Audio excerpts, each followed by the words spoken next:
You know me, I wouldn't do that.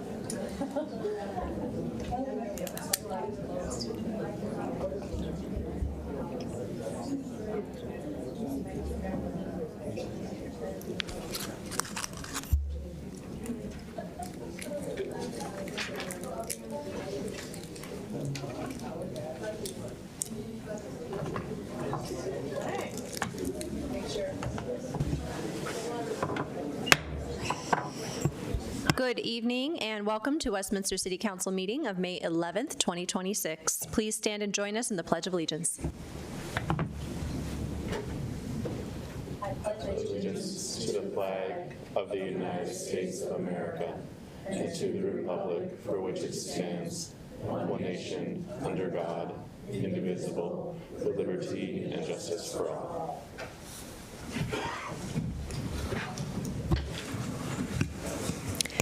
Thank you for joining us this evening. Please remember that our meetings are governed by the rules of decorum posted inside the chamber doors. We ask all attendees to maintain a respectful environment. No disruptions, threats, or audible expressions of support or opposition are permitted. Signs and placards are prohibited, and all attendees must remain seated in designated areas. If you wish to speak during public comment, please sign up in the lobby. Sign-up closes at 6:45 p.m. City Clerk, roll call, please. Councilor Barajas. Present. Mayor Camelia. Present. Councilor Zadi. Here. Councilor Hott. Present. Councilor Ireland. Here. Councilor Johnson. Here. And Mayor Pro Tem Nurmela. Here. Thank you. Do I have a motion to approve the minutes? Mayor Pro Tem? I move to approve the minutes from, I'm sorry, I'm looking for my paper. No, you're good. April 27th, 2026, for the City Council meeting. Thank you. Second, Councilor Hott? I second. Thank you. Any further discussion? All those in favor? Aye. Aye. Any opposed? Okay. That moves us to presentations. We have 6 presentations this evening, and we are starting first with a proclamation to recognize and acknowledge the graduating seniors of the Youth Advisory Panel. Councilor Zadi, will you please present the proclamation? Can all the yappers come up, please?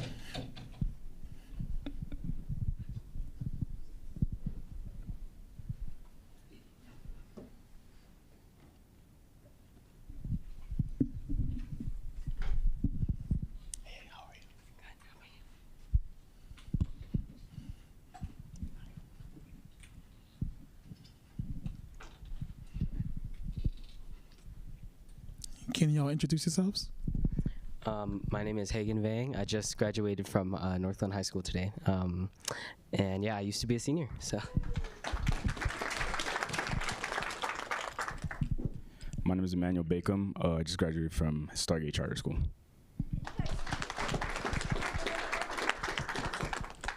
My name is Akimi Gao, and I also graduated from Stargate School. My name is Victoria Kroll, and I graduated from Broomfield High School. My name is Bryn Soros, and I'm about to graduate from Jefferson Academy.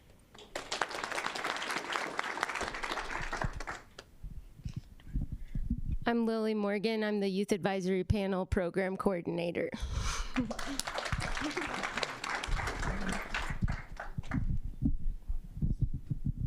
Well, thank you all for being here, and thank you for your service to the city. These are really brilliant minds who have been part of the Youth Advisory Panel for several years now. I've had the honor of being the liaison for this group this year, and I can tell you that it is such a fantastic, organized, young set of creative minds that are really helping the city with a lot of things, a lot of projects, and I'm just really proud that you all have had the opportunity to add a lot of value to us. So I'm going to read this proclamation. Sorry for my voice, by the way. I'm losing it. Whereas the City of Westminster believes our youth should share with the community, with their community members, the responsibility in addressing their needs, desires, challenges, and issues which mold their own futures. And whereas the city values its youth and seeks to advance and promote their special interests and needs, and therefore created the Westminster Youth Advisory Panel on September 13th, 1999. And whereas currently the panel has 5 graduating senior members appointed for the 25-26 school year.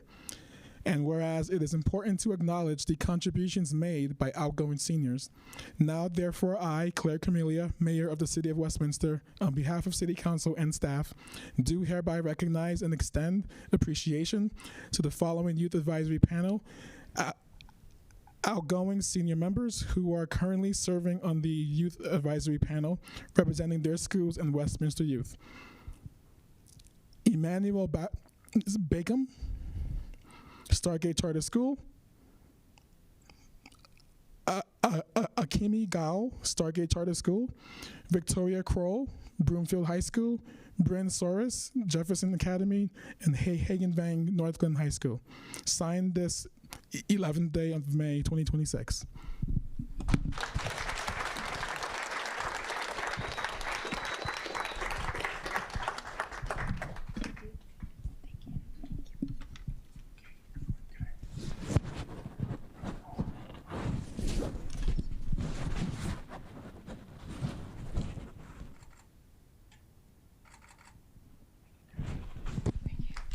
Thank you so much.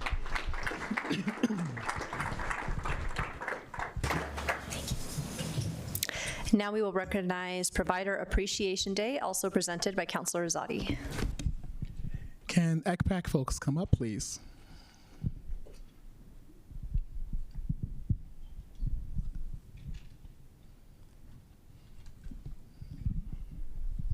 How are you?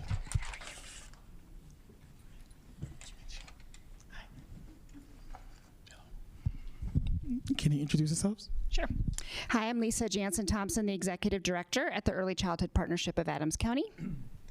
I'm Julia Brink. I'm the Director of Workforce Development at Triad Early Childhood Counselor in Jefferson County. I'm Ariana Reese. I'm a teacher for Westminster Public Schools. My name is Nicole Gonzalez, and I'm a Career Navigator with ECPAC.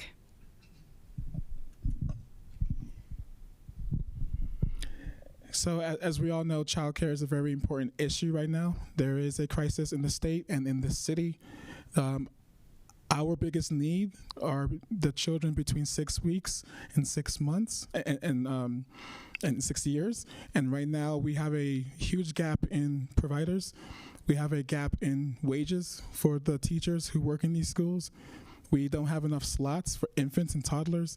And these heroes that are standing right here are part of a coalition of stakeholders who are helping our city every day to try to solve this crisis. And it's really important that we're doing what we can as a city to do that. So I'm proud to be up here standing with you, and I will read this proclamation. Whereas the Early Childhood Partnership of Adams County and the Triad Early Childhood Council and organizations nationwide are recognizing early care and education providers on this day, and whereas the early care and education system supports children's growth, development, and educational advancement while creating positive economic impacts for families and communities, and whereas early care and education providers are essential to the health of our communities by fostering safe and welcoming spaces, supporting working families, and creating enriching environments where children develop lifelong skills, and whereas early care and education providers work in various settings, including centers, family childhood homes, and preschools, offering families a choice in the type of care that works best for them and their child. And whereas the City of Westminster recognizes that early care and education have been and continue to be a lifeline for families, communities, and the economy. And whereas Westminster has provided much needed support to providers to help sustain the viability of early care and education by elevating childcare as a formal priority in the Westminster Strategic Plan, by adopting a landmark amendment to the Westminster 2040 Comprehensive Plan, recognizing childcare as essential infrastructure and opening all safe zoning types to childcare facilities, and continuing to explore new policies, partnerships, and investments to expand childcare access and affordability for working families. And whereas support for affordable, accessible, high-quality early care and education represents a worthy commitment to help families work, support children's healthy development and learning, and keep our economy growing. Now, therefore, I, Claire Camellia, Mayor of Westminster, on behalf of the entire City Council and staff, do hereby proclaim May 8th, 2026 as Provider Appreciation Day in Westminster and urge all citizens to recognize early care and education providers for their important work and value to our communities. Signed this day, May 26th.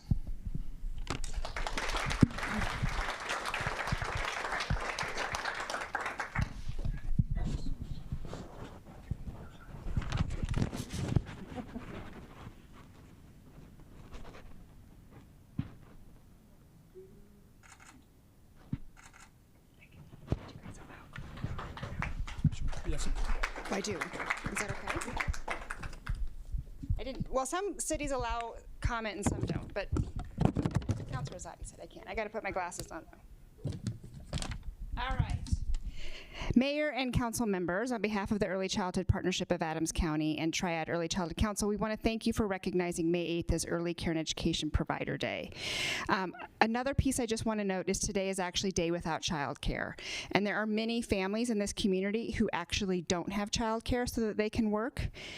What we see right now in Adams County is that we only have the capacity to serve 8.5% of the infants who live here in licensed care, 18.6% of the toddlers, and even with universal preschool, we can only provide 71% of openings for 3 and 4-year-olds. Last year, twice as many child care programs closed than in 2024 or 2023, with burnout and economic pressures being the top cited reasons. These low capacity numbers in our metro, they're the lowest in the entire metro area, meaning that families who live here are scrambling to figure out childcare, often having to go out of the county or out of the city for care, and sometimes having to make hard decisions about whether they can work. What may be contributing to this lack of capacity is over the past 5 years, other industries such as fast food and retail have increased wages by 5 to 9%, while early care and education provider wages have only increased by 3%. And these provider wages are in the bottom 5% of all occupations. However, these providers come to work with love and passion for the work they do. Despite the challenges noted, they recognize the importance of their job on the development of children and the economic stability of our family and our community. They provide safe, nurturing, and educationally rich environments for our youngest citizens. And because of this, we want to recognize them not only on May 8th, but every day that they work. And finally, I do want to thank the City of Westminster for all your hard work in elevating childcare as a top priority for your city. Thank you.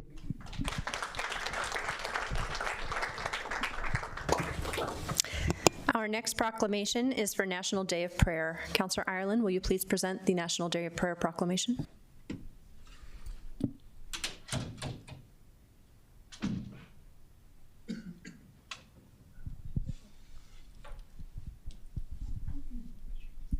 I want to is it working? Can you hear me? Okay.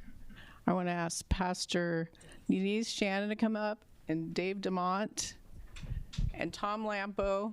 He was shy, but he's coming up, and President Phil Sharp.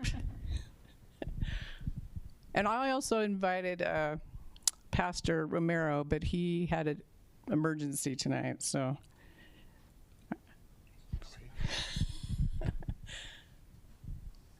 Maybe you all can introduce yourself before I give the proclamation. This is Tom. He always comes and prays. All right, so I'm Tom Lampo. Phil Sharp. I'm a president of the Church of Jesus Christ here in Westminster. Dave DeMott. Reverend Denise Shannon of Westminster Presbyterian Church. Thank you for all you being here. Dave was a strong advocate while on City Council for National Day in Prayer, and he would say it even if the City Council didn't agree to have it. So I appreciate him being here and being a force for good and faith and belief in God. So I appreciate his Christian beliefs. And this is the stake he's in our stake presidency from my church, Church of Jesus Christ of Latter-day Saints. And the Presbyterian Church in Westminster does wonderful things for our community. That's where the food bank is, so I appreciate them. And Tom, I can't thank enough for coming and praying for us every single city council meeting. It means a lot to me. So I'll do this with trying not to cry. Anyway. Whereas the National Day of Prayer was first proclaimed by the Continental Congress in 1775, and the current United States Congress has called on our residents to recognize an annual National Day of Prayer. And whereas in an address to the Constitutional Convention in 1787, Benjamin Franklin proposed that prayers imploring the assistance of heaven and its blessings on our deliberations be held in this assembly every morning before we proceed to business. And whereas the clergy congregations and religious groups in Westminster play a vital role in instilling values and promoting the common goals of the community, and whereas we are concerned about the youth of our community and wish to focus on providing a safe community that will promote their growth and development in the best possible way, whereas our Christian churches in Westminster that are part of the Westminster Cares works with and prays for our country, national, state, and local governments, first responders, children, our community, and each have programs within their congregations that reach out to all residents to help make our city a great place to live. Now, therefore, I, Claire Camellia, Mayor of City of Westminster, on behalf of the entire City Council and staff, do hereby proclaim Thursday, May 7th, 2026 as Citywide National Day of Prayer, and further encourage every resident of this community to pray, seeking strength to face the challenges of today, requesting guidance for the uncertainties of tomorrow, and giving thanks for the rich blessings that we enjoy. I appreciate this so much, and I know God is in charge, so I appreciate prayer. I pray always, so that's what I keep a prayer in my heart for this city and for all of you. So anyway, you want to say anything more, guys? How about you, Dave? Sure. First off, thank you, guys, those of you who I worked with and those of you who are new. And everybody who came out for this. I would like to at least also thank former Mayor McNally. Her group, Westminster Cares, they do a lot with the different faith-based community in the city of Westminster. She's done that since the first go-around that she was mayor. A church here in town, the Crossings over on 104th, they always do National Day of Prayer. So that's how I kind of got involved in this, and I do think it's very important. So I very much appreciate the fact that they did this year. So, and thank you for championing it while I was gone, because you know I would have kept at it, but. Thank you so much, Christine. We appreciate prayer and share our desire to, with other religious communities, to call upon God for help in all matters, including civic matters. And we're very grateful for your consideration of the religious communities in Westminster and their shared desire for prayer and for asking for divine help in all that we do. I just wanted to say it's really special to get this proclamation for National Day of Prayer. I often think that sometimes we say, well, all I can do is pray, or I can just pray. And I want to take that word out of with prayer, because what we can do is pray for our city council, for our state, for our world, our nation, and those kind of things. So it's a very strong, it's a very big thing to do. And I just appreciate you bringing it forth and to highlight that for City Council. Thanks so much. Thank you for all being here, and I want to thank the Crossings Church, because I was able to do the proclamation at their church this year, and I appreciate them inviting me, and I think Dave and Nancy had a lot to do with that, so I appreciate that. And thanks for all of you coming to accept it. Thank you.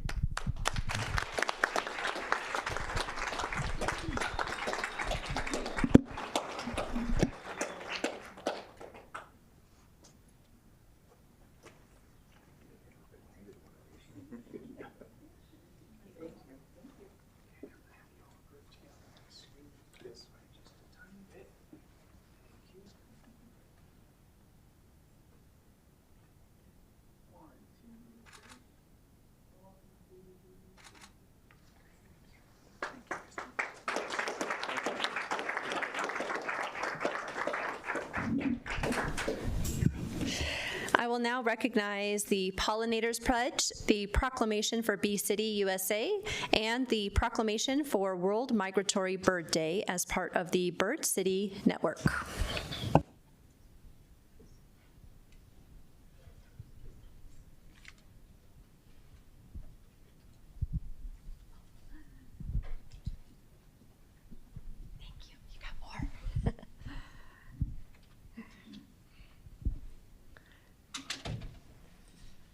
All right.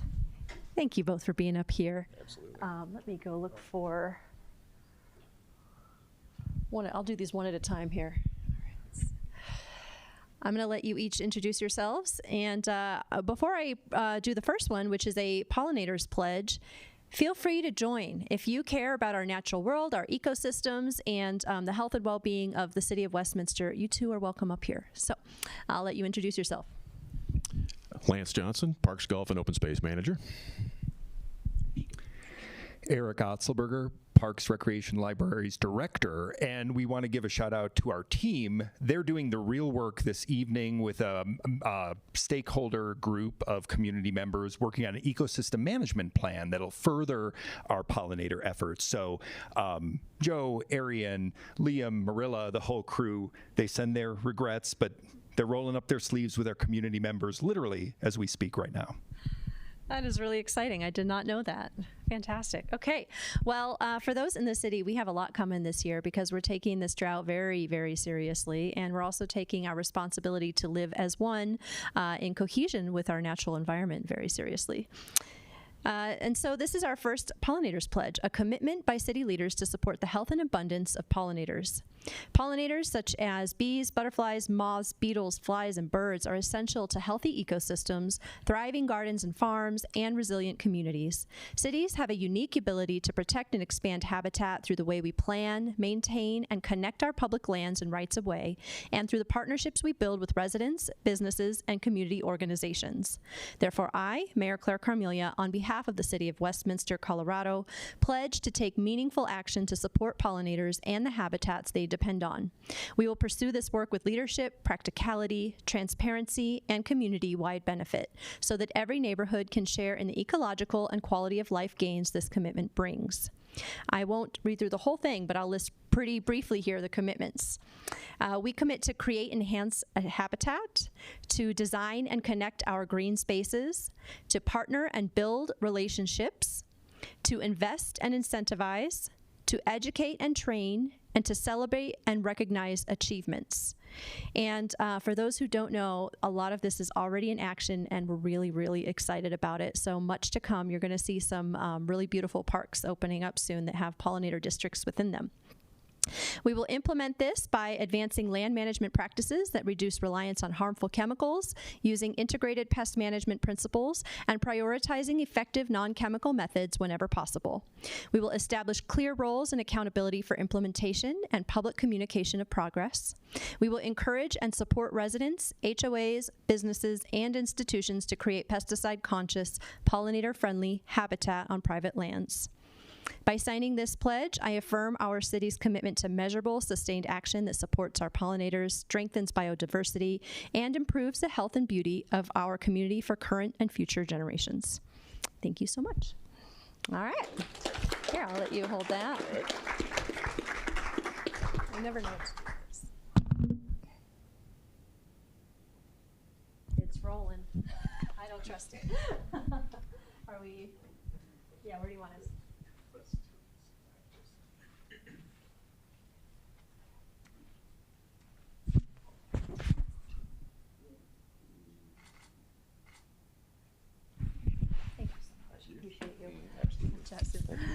All right. We have a few more, so we're going to do Bee City, USA next. I don't know if you're staying up for all three of them. Yeah, okay. We've got a lot to get through then. Okay. We are also a Bee City here in Westminster. So, whereas the mission of Bee City, USA is to galvanize communities to sustain pollinators responsible for the reproduction of almost 90% of the world's flowering plant species by providing them with healthy habitat, rich in variety of native plants, and free to nearly free pesticides.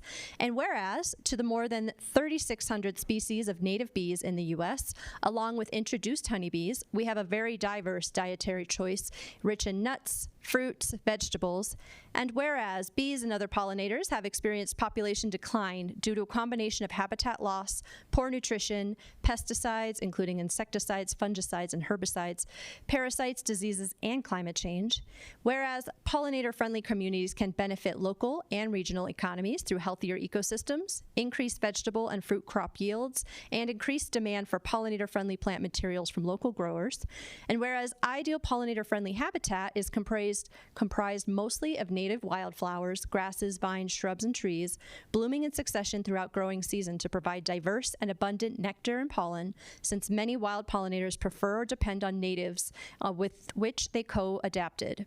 And B is nearly free of pesticides, as many pesticides harm pollinators in their habitat. And C comprises undisturbed spaces, leaf and brush piles, unmown fields or field margins, and fallen trees and other dead wood for nesting and overwintering. And D provides connectivity between habitat areas supporting pollinator movement and resilience. And whereas integrated pest management is a long-term approach to maintaining healthy landscapes that facilitate and minimize risk to people and the environment by identifying and removing the cause of pest problems rather than only attacking the symptoms, employing pest natural enemies along with cultural, mechanical, and physical controls when prevention is not enough, and using pesticides only when no other method is feasible or effective. And whereas the city supports the opportunity to enhance understanding among local government staff and the public about the vital role that pollinators play and what each of us can do to sustain them, the City of Westminster chooses to support and encourage healthy pollinator habitat creation and enhancement. Now, therefore, I, Claire Carmelia, Mayor of the City of Westminster, on behalf of City Council and staff, do hereby present this proclamation for Bee City, USA. And, all right. There's a lot there. I don't know. We should just take one photo. Is one good? Okay. All right. We'll keep on going here. It's not our fault. We have Butterfly Pavilion right here in Westminster, you know, so they're watching us. If you didn't know this, I only learned a couple years ago, they are the world's only and largest invertebrate ecological zoo. And so they're housed right here in our city, and they are doing important global work. They work with global researchers around the world to protect and preserve our invertebrates, which are truly on, what's the word? Close to ecological collapse is where they're at. It's very, very scary where our invertebrates stand. And of course, they are responsible for our food sources. So it's a pretty dangerous situation. We happen to have them right here housed in our city. So we're really proud of that. Okay, last one. Whereas, this is for our Urban Habitat Committee.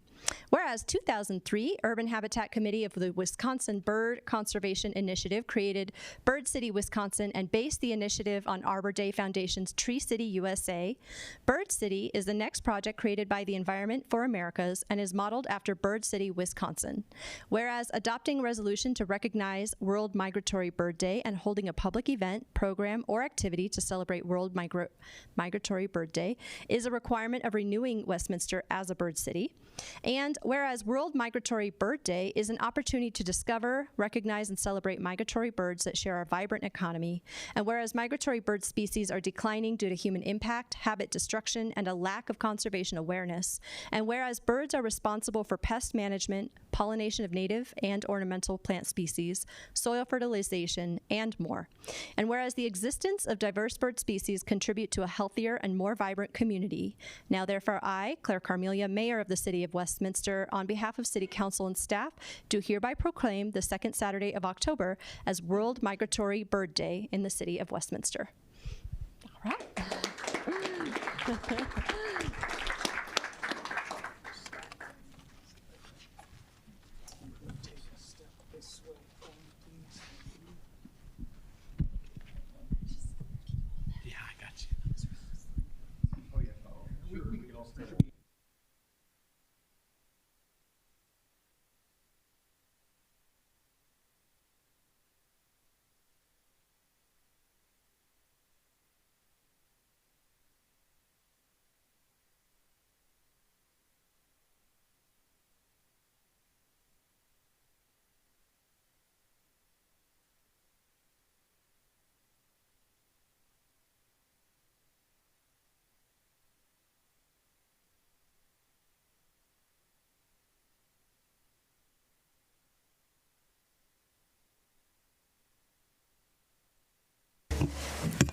Thank you all so much. That moves us now to public comment. Public comment is an opportunity for the public to address City Council on any issue or item pertaining to city business. During public comment, each speaker will have up to 3 minutes for their comments. Staff will follow up with questions and outstanding issues. If you are here to speak on the public hearing item, please wait until that item is called. City Clerk, would you please report the number of email and voicemails comments received and the number of individuals signed up to speak, and then call the first speaker to the podium? We did not receive any emails or voicemails, and we have 14 people signed up to speak. The first one is Cindy Stout.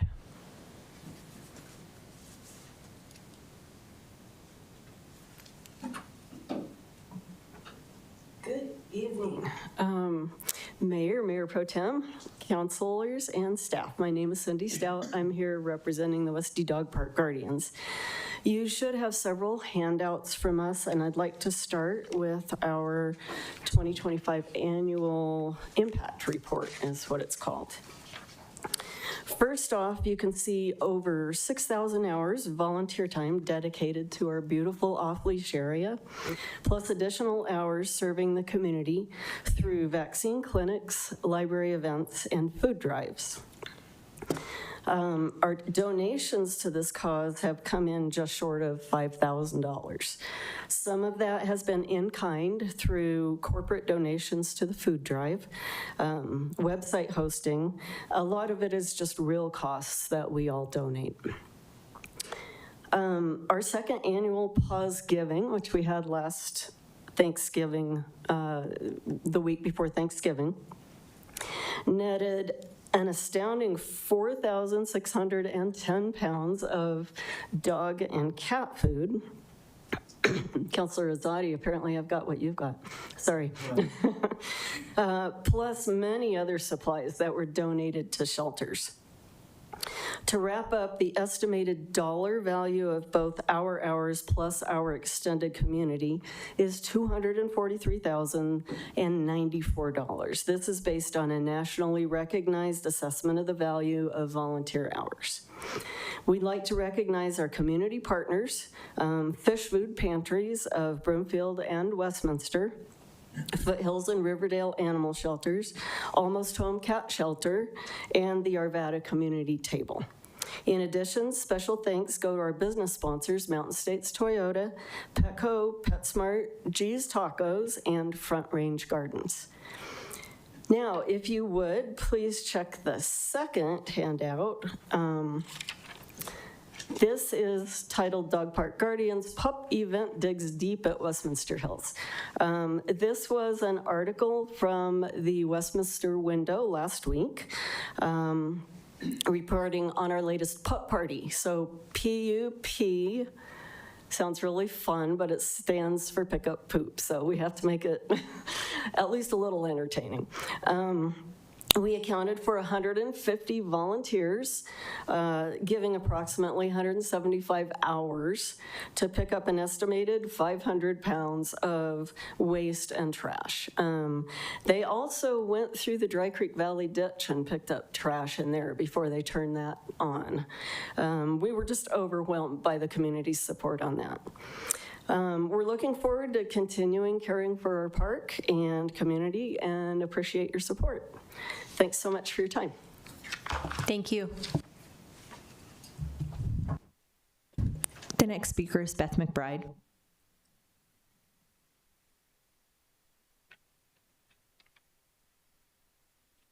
Good evening, and thank you for letting us speak. I'm also with the Dog Park Guardians, and I gave you an envelope, and I don't mean to have us read it all at once, but I just want you to read mainly the first page, which is our announcement for our next event, which I would like to invite you all to attend. I know it's a busy day, but we've talked a couple of the councilors to come in. Also, I'd like to personally thank Adam for being at our pup party, because we had a lot of citizens come up to him and ask him a lot of questions about our drought and what the city's doing and what they can do, and they're worried about water, and so it was really valuable.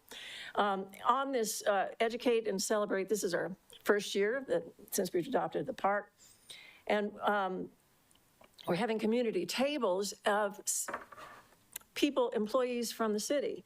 And if you notice here, it's Westminster City councilman, and we also talked to Mr. Ozadi into coming too for a short time. And but if you look at the very first, this is your draft, but a lot of people have no idea at the park what we're talking about. They they come up and ask questions. And there are numerous information sheets, especially at the library. I've got to tell you, it's a wonderful place. But here's something about water assistance, payment assistance for water. And there are a number of ways you can, take care of that to relieve the people's worries about that. Another thing is how to prepare your house and your watering. Anyway, animal management is coming also, and they're going to talk about pet safety, especially the heat. And if you notice here, animal management provided us with this flyer showing that a dog in a car for like a short period of time at even 70 degrees could get up to 104 degrees. And also, then they also provided the next, this is sponsored by the chief of police and the animal management. We have the next vaccines. The last one, the second one, or the third one, I guess it is, the Stanley Lake Rangers, and they have their own flyers, and I didn't get any of them, except we have a bird specialist, an ornithologist come who does the bird walks out at Stanley Lake. He's coming also. But one of the big concerns is snake season, and people are worried about coyotes. I do have to say that people that are middle-aged and closer to my age, a lot of them are very worried about the drought. Younger people are worried about the snakes. So, it's concerns out there, and they're expressing it. I'm pleased that they did that. One of the most wonderful men we have in the city, as far as I'm concerned, is Greg Mosier with the fire department. He has made the Genesis System Project app for the phone, and you put it on your phone, and a police officer or a fireman can be in a location where there's a disaster or an emergency, notify you by pushing the button. He's on site.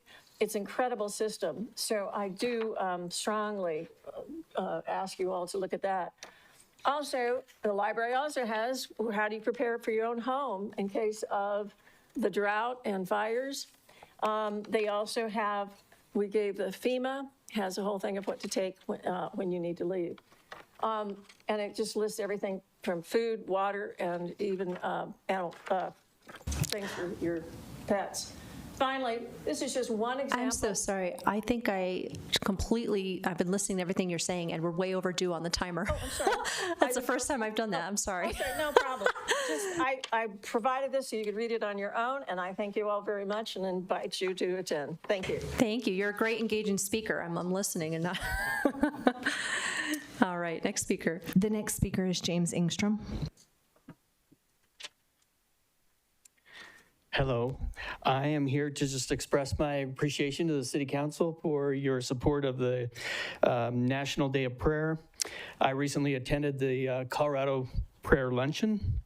The opening speaker was Governor Polis, who acknowledged the value of the faith community and in addressing the tone of discussion that we see in our civic discourse. He mentioned that he was teamed up with the governor of Utah, who was a member of the Church of Jesus Christ of Latter-day Saints, in furthering agenda of more civil discourse. This luncheon was supported by several of the other faith-based congregations in the Front Range. The keynote speaker was a Colorado native, Joel Klott, who played football at the Colorado University, Buffaloes, and then also is now a top sports analyst for Fox News. He spoke on the merits of prayer and the value that it plays in its life. I just want to admonish that a day of prayer brings faith, government, and business leaders together to address some of the needs that we cannot accomplish alone. So we can accomplish things together if we do that. And so I noted some of the other earlier challenges that we were facing, and I believe that will be a big support for that. So I thank you. Thank you. The next speaker is Travis Kopp.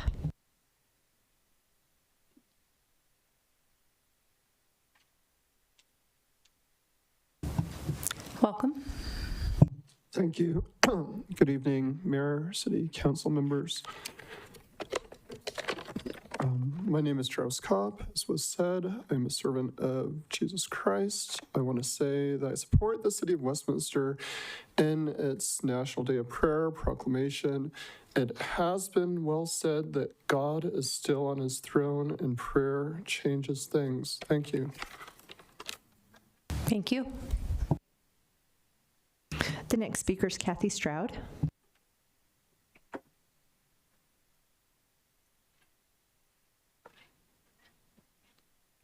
Welcome. Hi, hello. Let's begin with $50,000, shall we? Exactly 2 years ago, the unelected city manager could spend, just with his signature, $50,000 on any contract without city council approval. Then a year and a half ago, it was raised to $250,000. But apparently, one cannot spend tax dollars fast enough at that level, so city council wants to raise what the unelected city manager can spend without approval to $750,000 a pop. Wow. During the last study session of city council, I heard the rationale for this. Apparently, since city council always passes any shiny new spending idea that the unelected city manager presents to them, then why not raise the limit to almost $1 million? After all, the guardians of the Westminster taxpayer, you on council, all just agree to anything. Or do you? No, there is one common sense Westminster councilor that asks questions on behalf of the taxpayer, and most often says no to these constant asks for questionable spending of taxpayer money. The only common sense councilor that stands up for the taxpayer is Christine Ireland. Raising what the unelected city manager can spend without approval will result in less discussion in this public forum on why the city needs to spend these huge amounts. You basically want to shut up the one person on council who stands up for the Westminster taxpayer. In addition, you really don't want to hear from those pesky taxpayers like me who might oppose the spending ideas as well. Raising the limit guarantees no public discussion and no public dissent. Are you so afraid of those you are supposed to represent that you are just approving this so you don't need to hear from them? If you pass this huge spending limit for the unelected city manager, which I am sure you will, you are also contributing to the bloat of government and inflation in the city of Westminster. The unelected city manager and staff will continually come up with more and more ways to spend our hard-earned tax dollars. Now, the unelected city manager will tell you that he has a 4 or 5 step rigorous approval system in place. Unfortunately, every person or department that approves these expenditures ultimately reports to, yes, you guessed it, the unelected city manager. There is no impartial approval system. Heck, if you raise the spending limit, each one of you, our elected representatives, have stepped back from your duty to the taxpayers and the citizens of our city. I'm not sure why, at this point, we even have a city council and mayor. Are we just going for the ceremonial look of Great Britain's royalty? Do you really represent the taxpayers of Westminster? You say you do, but your actions speak otherwise. Thank you. Thank you. The next speaker is Christine Wares. I'm sorry, there is no applause or otherwise allowed. Thank you.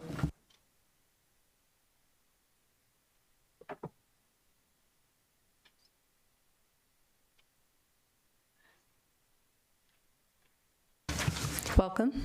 Hello.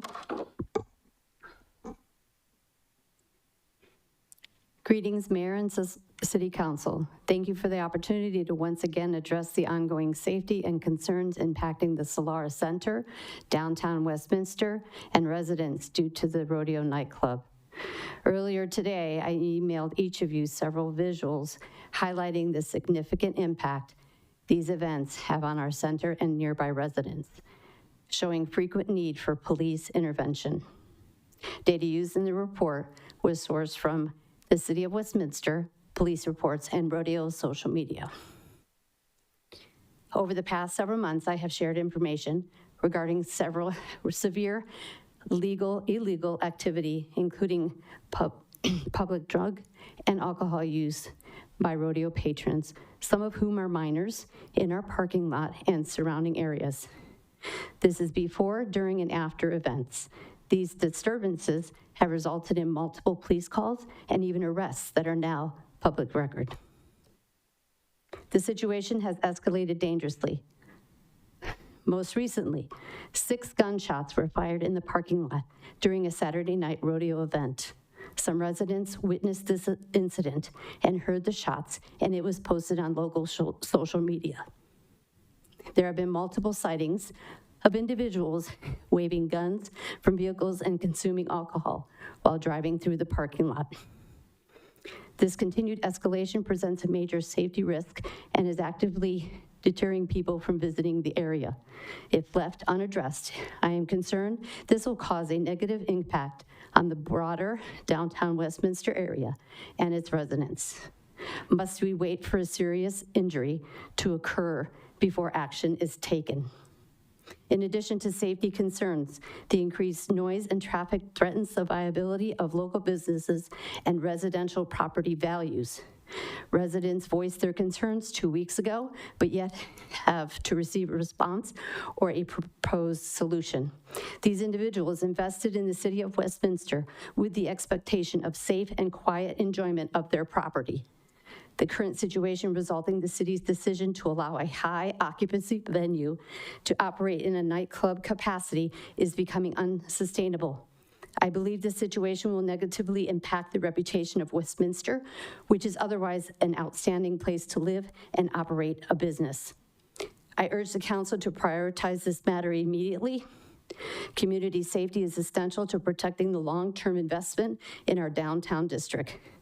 While Kokopelli and other local businesses remain committed to the success of Westminster, we require a safe environment in order to operate effectively. It is essential that the residents feel secure living and growing within this community. We ask that you please take the necessary steps to restore our community to the standards maintained prior to February 7th. Thank you kindly for your time. Thank you. The next speaker is Julian Bentinelli.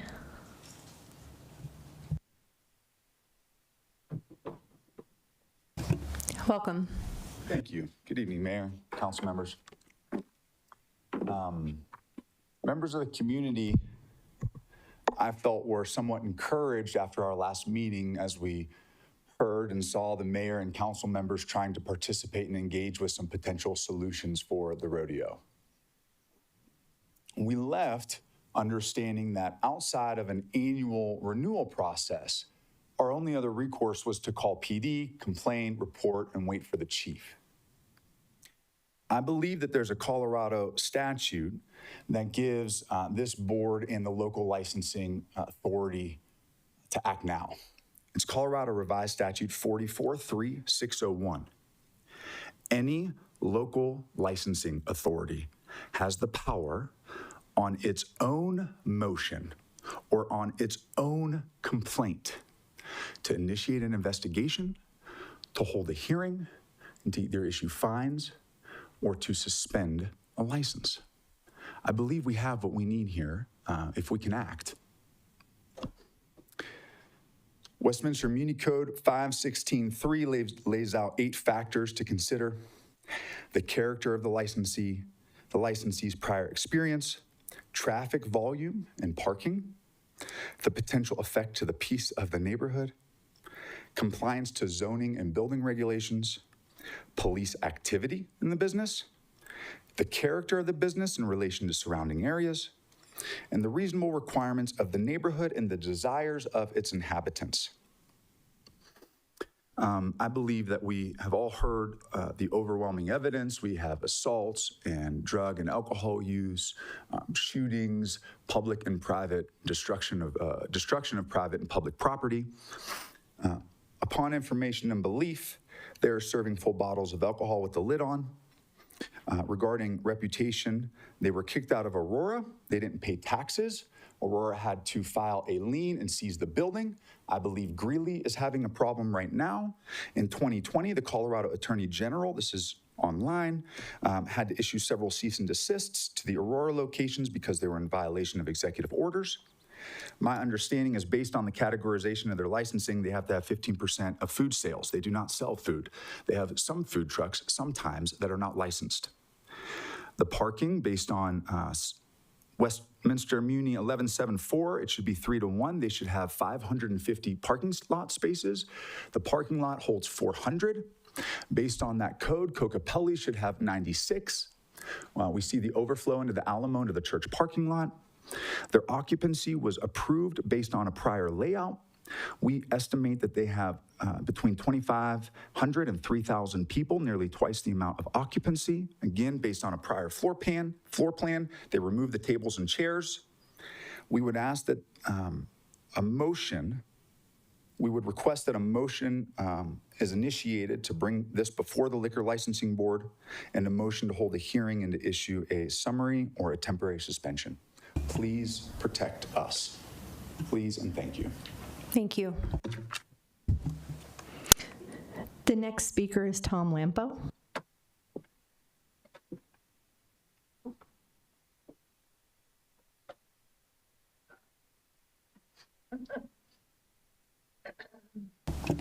Welcome.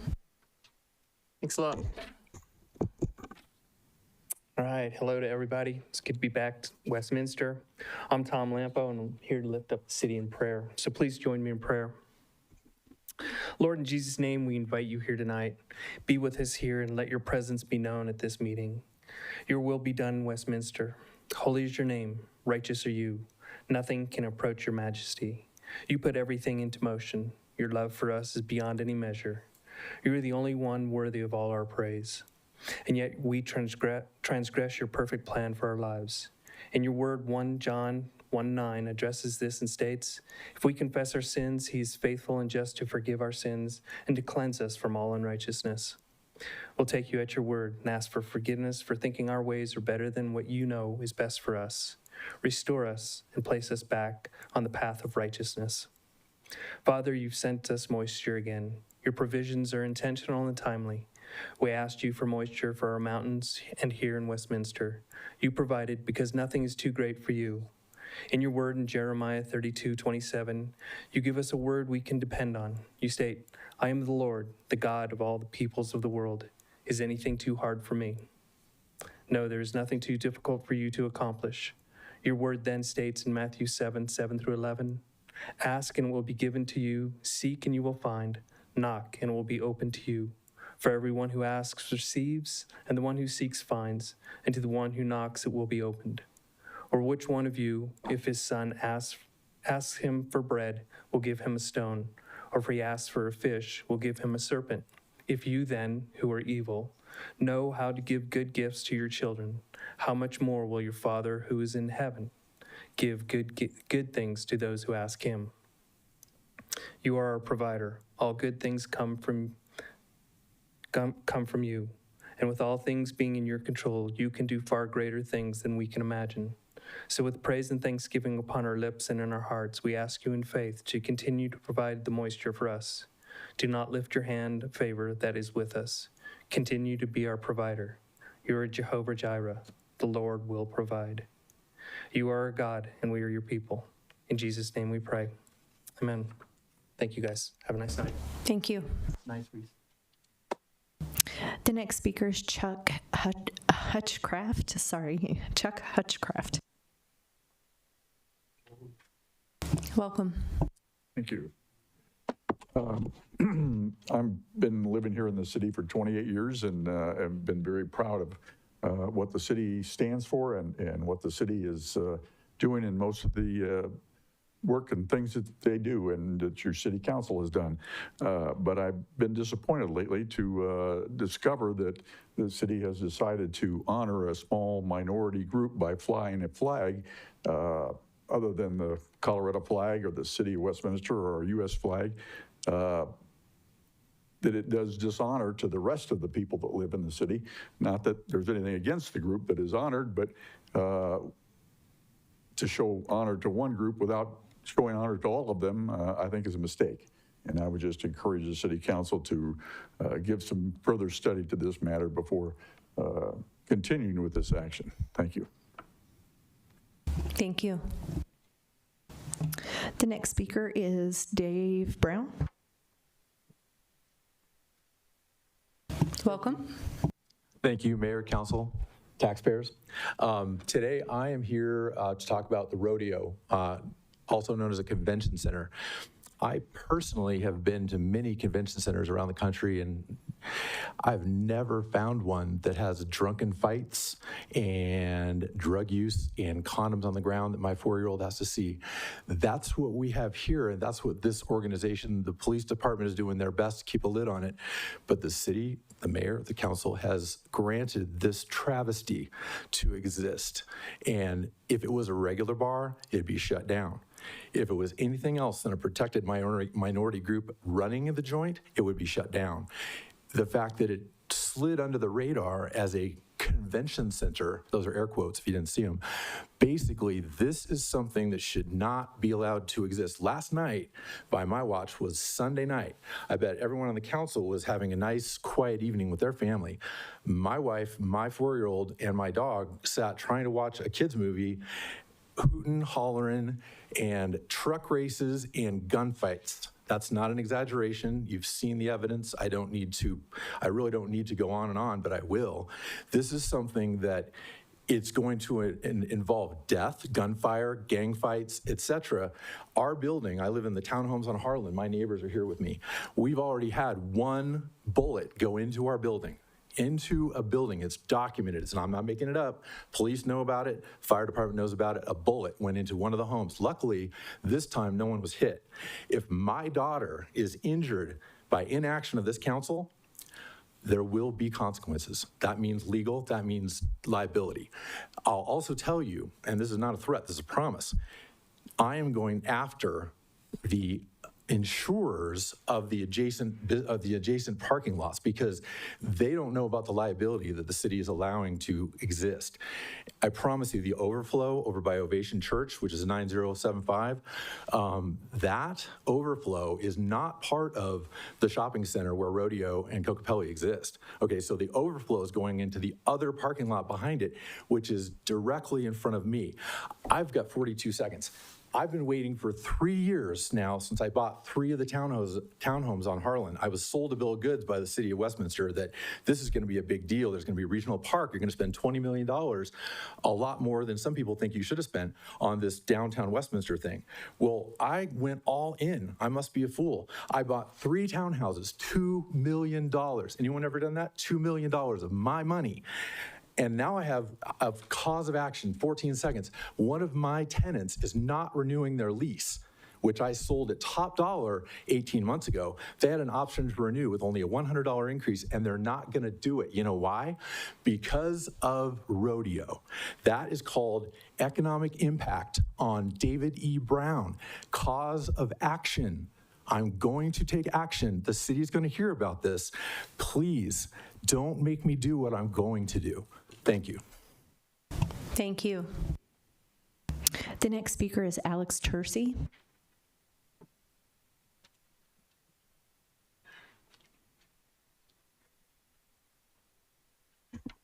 Good evening.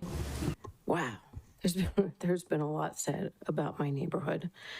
I live by the rodeo and the legacy event centers, not one, but 2 in our little neighborhood. My concern is we're approaching the Aerostat Park opening that we've been waiting months and months and months for. My concern is that every event of rodeo has more destruction than the prior event. Sorry, I'm yanking on this thing. The pavement besides Vado's Tacos was all wrecked. And the Legacy Event Center is right behind like the rodeo location. So they're getting louder, seeing that the rodeo is louder.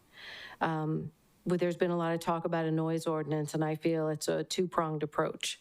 We need way more stricter business licenses, and then issues like this wouldn't happen to our, involving so much police.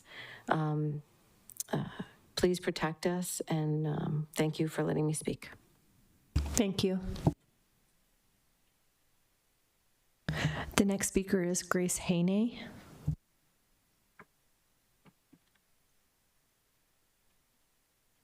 Welcome. Hi, I'm Grace Haney. I want to first thank the police department and the fire department for their excellent service.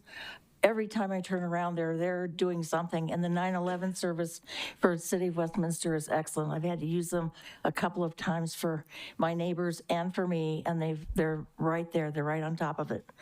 And also, we got 10 new trees today at Quail Crossing Park. Thank you. It's really nice to see some nice activity going on there.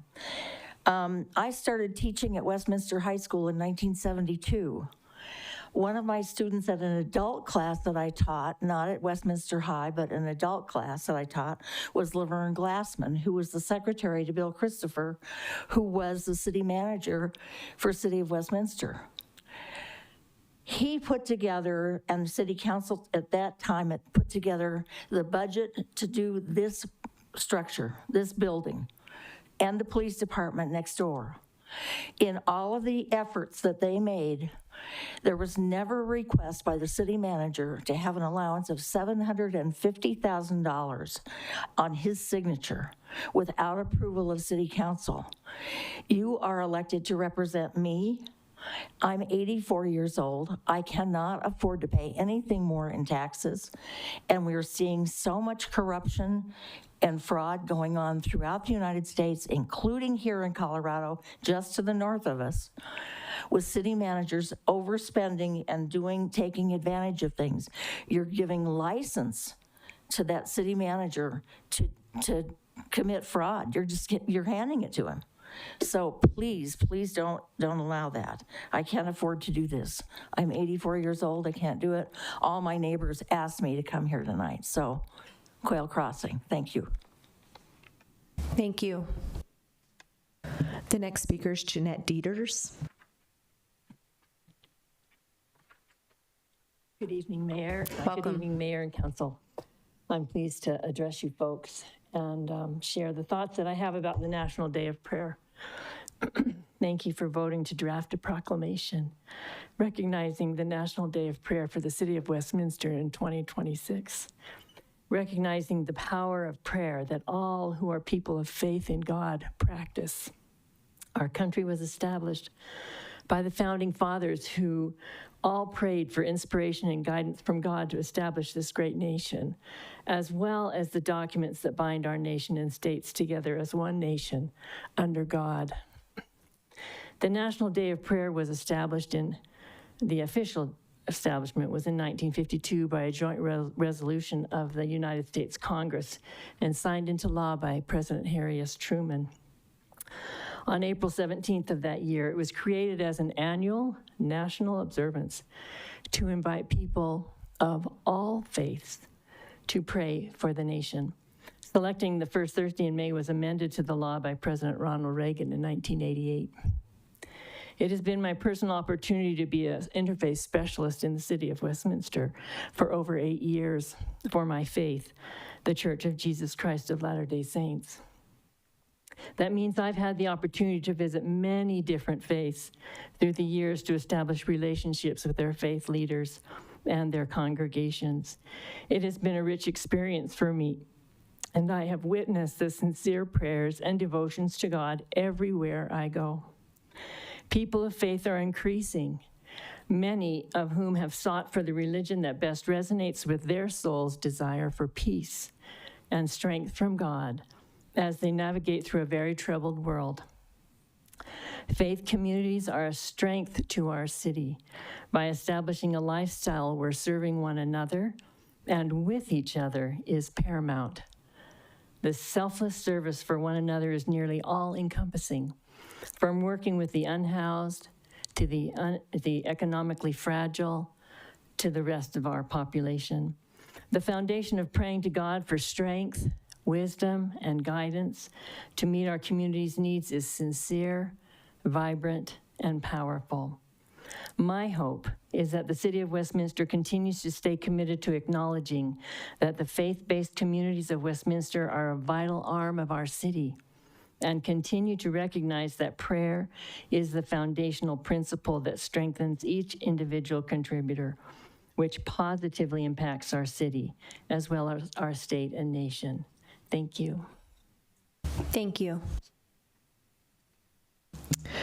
The next speaker is Don Opeka.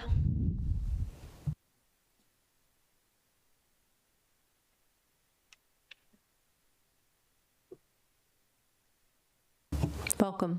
Good evening. Good evening. I have two issues. One, I want to thank you for your support of the National Day of Prayer. The other is that I've got no other connection to the rodeo thing than what I've heard in the city council meetings here. But I find it an interesting contrast to what happened to my neighbor some 30 years ago in the city of Westminster. His crime was parking 2 trucks with signs on them in front of his house, and the city of Westminster came by and drove him out, said he couldn't do that.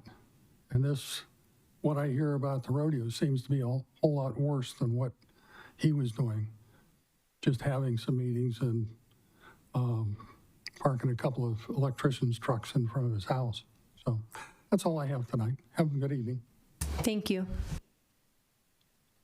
And that was our final speaker. Thank you, speakers. City Manager Andrews, do you have a report this evening? Thank you, Mayor. I do have a report this evening. It is a busy week or two ahead of us, so bear with me. I do have a few city updates to provide to you and the community. First, an update from this past Saturday. City Council, of course, met on Saturday and set the priorities for the 2027 budget for the City of Westminster, and that was the beginning of the implementation of the city's strategic plan. And City Council established funding priorities for the upcoming 2027 budget in direct connection to that strategic plan. City Council discussed the budget process, economic forecasts, infrastructure funding, utility affordability, and set priorities for the strategic plan's outcomes and tasks. City Council will discuss the next phase of the 2027 budget development at its June 1st study session. So I wanted to highlight that and tie it together into upcoming budget preparation sessions. With the City of Westminster, every dollar spent by this city is approved by City Council in the budget, and every dollar spent is tracked on our city transparency portal. So if anyone has any questions about how the city's budget is prepared, budgeted, approved, and spent, those two resources are available. Next slide, please. By way of city update, this is a community neighborhood announcement. There is a temporary closure that's coming for one block of 73rd Avenue that will begin tomorrow, May 12th, and that will be closed for approximately 3 weeks, and that will be weather and soil conditions dependent. What to expect: local access will be available via Osceola Street and Bradburn Boulevard, and the sidewalk on the north side of 73rd will be closed while the sidewalk on the south side will remain open. So there's a graphic there and more information, of course, being circulated and communicated to the local community, but I did want to flag that for our broader community. Next slide, please. I want to also let our community know and City Council that there is a second tree limb recycling event now scheduled for this Saturday, and that's in response to last week's snowstorm. So we've added that second event. We did have the scheduled event this Saturday, which was well attended, and with the volume of limbs that came down with our recent snow event, we do have another event. That's at the Brow property this coming Saturday. That's 10,001 Alkire Street, and that will run 8 a.m. to noon. That is a service that is provided free of charge to our residents. Some people don't know this, but those tree limbs that you drop off, they are mulched and then delivered to our free mulch pickup site on Westminster Boulevard. So drop off your broken tree limbs and then come back later and get free mulch that you can use on your gardens and your yards. Next slide, please. By way of city update, we do have an upcoming Armed Forces Service Day celebration. So join city officials, elected officials, and members of our community to celebrate Armed Forces Day and honor all branches of the U.S. military. And this year's ceremony will take place again, it's this Saturday, May 16th, starting at 10 a.m. sharply, and that will be at our Westminster Armed Forces Tribute Garden, which is at 6001 West 104th Avenue. The ceremony will include a flag presentation, a 21-gun salute, a keynote speaker, and reading of the names of all of our new brick honorees. Personalized engraved bricks are available to all service members, and for more information, if you want to purchase a brick for a loved one and have their name inscribed and set into that memorial garden, you can visit www.tributegarden.org. Next slide, please. I'd also like to announce another big community project, ribbon cutting. That's the celebration of our Big Dry Creek Steam Bank restoration and pollinator corridor. So please join us to celebrate the completion of that project at a ribbon cutting ceremony this Thursday, May 14th, and that will be from 5 p.m. to 7 p.m. right at the City Park Pavilion adjacent to the City Park Pond. The celebration marks the completion of a multi-year investment in revitalizing Big Dry Creek's waterway, wetland habitat, and pollinator corridor. And on behalf of the city, we'd like to thank the local neighbors who were very, very patient with us as we undertook that very, very significant restoration of that creek corridor. So please do join for that, and I want to welcome those neighbors to join us as well that night for food and refreshments. That'll be provided by Big Fork and Snowy Churro food trucks, free of charge. Next slide, please. For tonight's agenda, we've heard 6 presentations covering 4 proclamations. We have 1 item on consent agenda, and that has been removed upon request, and we will have that talked about by City Council with a very brief staff presentation. That's the Northwest Water Treatment Facility Project's construction manager contract. Also tonight is a public hearing in certification in support of the Edward Byrne Memorial Justice Assistance Grant Program. And then finally, in post-meeting study session, we do have a brief presentation from staff to provide an update on the city's rental housing committee, and that'll be a verbal update. Next slide, please. This week, tomorrow, Tuesday, May 12th, we have our 3rd Water Task Force meeting. So this is all about water affordability and water rates in the city of Westminster. And that will run here at City Hall from 5 to 7 p.m. Canceled this week for Tuesday night is the Planning Commission. So no Planning Commission meeting this week. On Wednesday, May 13th, we have a number of things happening. The Irving Street Library is hosting the Irving Street Library Renovation Open House. So if you're curious about upcoming changes and renovations to our important library on Irving Street, please drop by that open house anytime between 4 to 7 p.m. on Wednesday, May 13th. We also have an inclusivity board meeting this week on Wednesday that will run from 6 to 8 p.m. here at City Hall, right in these council chambers. And then also that night, a special permit and licensing board meeting also here at City Hall. This is a hybrid meeting, and that starts at 6 p.m. And then finally, we saw some of our graduating members of our youth advisory panel and recognized them tonight. That panel does meet this week again on Wednesday, and that starts at City Hall right at 6 p.m. as well. Next slide, please. Also this week, I've mentioned the ribbon cutting at Big Dry Creek, so if you are wanting to either learn more about that or join in the celebration of the completion of that milestone project, please make sure to be there by 5 p.m. That's when the ceremony starts. We also have a Parks, Recreation, Libraries Open Space Advisory Board meeting, and that's at the Legacy Ridge Golf Course Clubhouse, and that starts at 6 p.m. And then on Saturday, of course, our Armed Forces Day ceremony that I described, that starts at 10 a.m. sharp. We also have service to the public, which is a shred-a-thon. That's at our Public Safety Center, right where our police are, and that's at right here at City Hall campus, 9110 Yates Street. And that's a free-of-charge service to have anything that you want to have shredded, and that will run and be open to you free of charge from 8 till 11 a.m.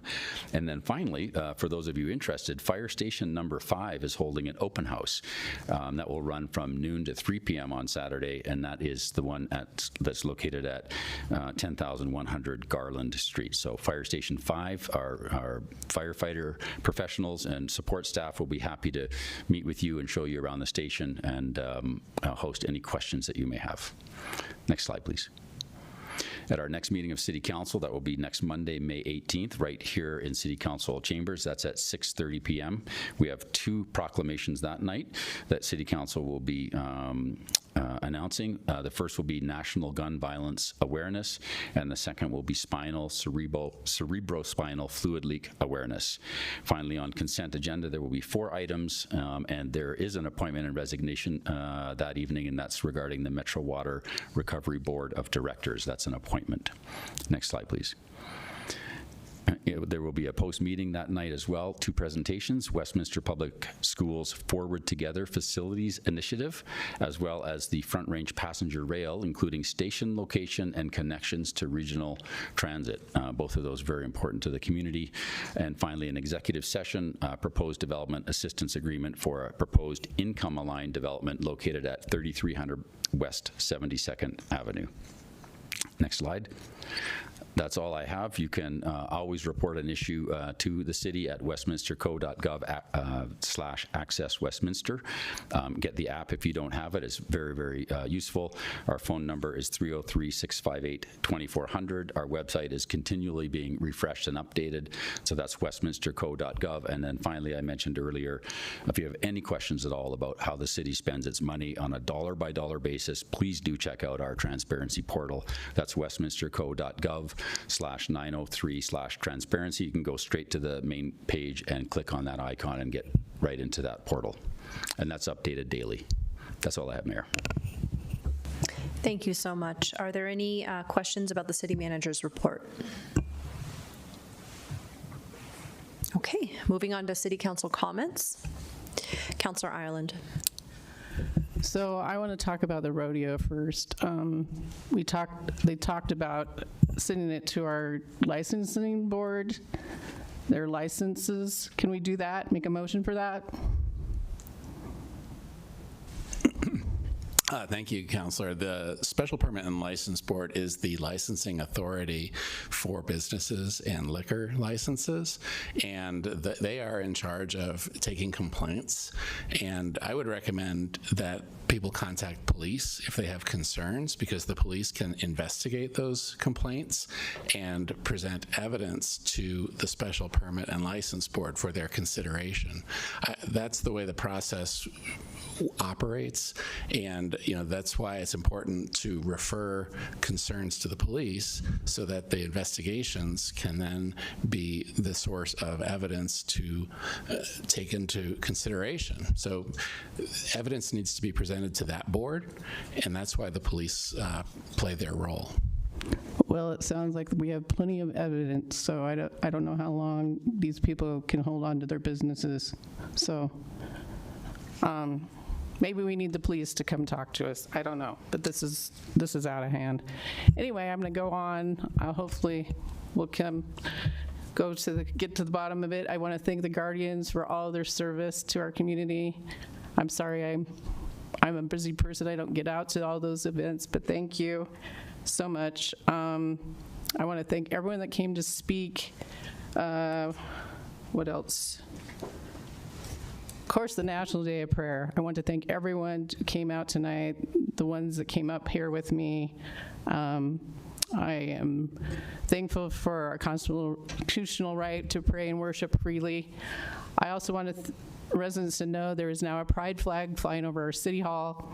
I have consistently supported the idea that the 3 flags representing all of us should be the U.S. flag, the Colorado flag, and the Westminster city flag. However, after the council majority approved flying the pride flag, I believe fairness required at least discussing whether a Christian flag or other faith-based representation should also be considered. At the city council meeting, when the pride flag was approved, many of the residents who spoke supported some form of Christian flag representation as well. I have also received many emails from residents who support only flying the U.S. flag, Colorado flag, and Westminster flag, but who also believe that if the city is going to allow the pride flag, then a Christian flag should be treated fairly as well. They also do not want government deciding which viewpoints or beliefs are acceptable to display and which are not. Because of the input I have asked for a council poll during Saturday's strategic planning meeting on whether a Christian flag could also be flown at City Hall. Every city council member except for myself voted against it. I respect that others may disagree, but I believe equal treatment and viewpoint fairness matter, especially when government buildings are used to display messages or causes beyond the official flags that unite our entire community. I also want to talk about the times for signing up to speak at city council meetings. I saw a Facebook ad that said it was from 5:30 to 6:15. Is that what it is? The new sign-up time is 6 o'clock to 6:45. Okay, thank you. I thought it was, people were getting upset about it. They thought we were trying to keep them from speaking. So I'm glad to hear that that's not the case. Kathy Stroud's concerns are my concerns. I looked up on the city code what the city manager can do. There's nothing about 50,000 for a line item. It's 50,000 has to be bid out. Anything above 50,000 has to be bid out.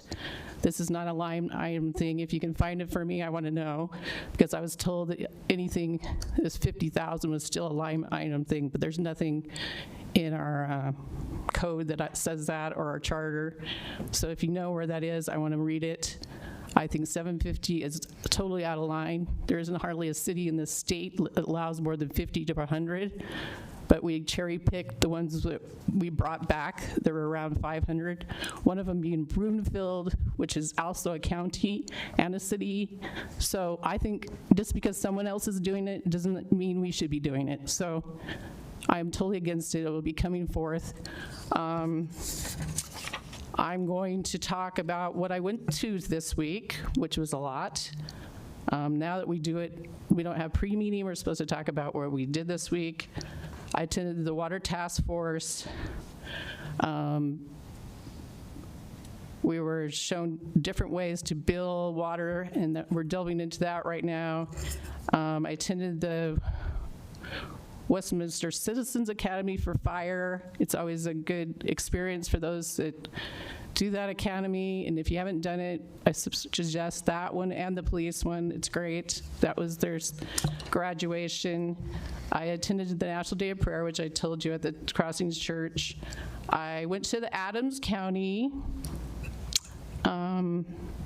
breakfast where they give out the checks to our city for open space tax. And I meant to bring the big check that they gave me. It's in my car, so I will bring it in and give it to the city manager. But it's $1,079,000 that goes towards keeping our open space. I think that's something every citizen in this city enjoys. That's why they agreed to the sales tax. So it was great to get the check, and it was great to be there for that. See, I went to the strategic planning meeting. I attended the city lobbyist meeting this morning for legislation. I won't go into that, but they had to do a lot of budget cuts. $1.5 billion we were in the hole at the state. A lot came out of Medicaid, affordable housing, higher education. They've agreed to fund K through 12, but everything else had cuts. So, and we have to remember that our city, the economy is fragile, and so we need to be mindful of what we spend. And so even if they agree to the $750, I want a printout of everything we're spending monthly. And I think that is only fair, or it's on our website that all of you can see. Anyway, thank you for your time, and thank you for coming. Thank you. Mayor Pro Tem Nermella. Thank you. One, I do want to thank everybody who came tonight. I really love seeing the progress that the Westy Dog Park Guardians have made over the past year. It's amazing how many volunteers and volunteer hours have been donated to that time and effort. So thank you for doing that. We hear the community's comments about what's happening over at the rodeo, and so it's difficult to hear. I know we all feel the same way about the impacts.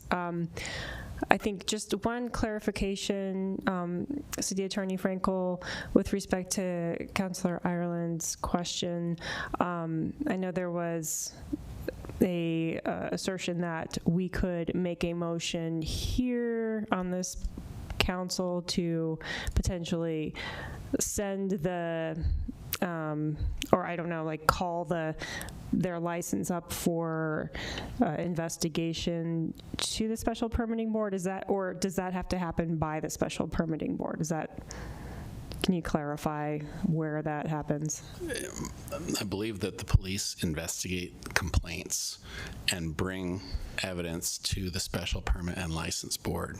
And it's the Special Permit and License Board that considers the evidence and can take action against a license.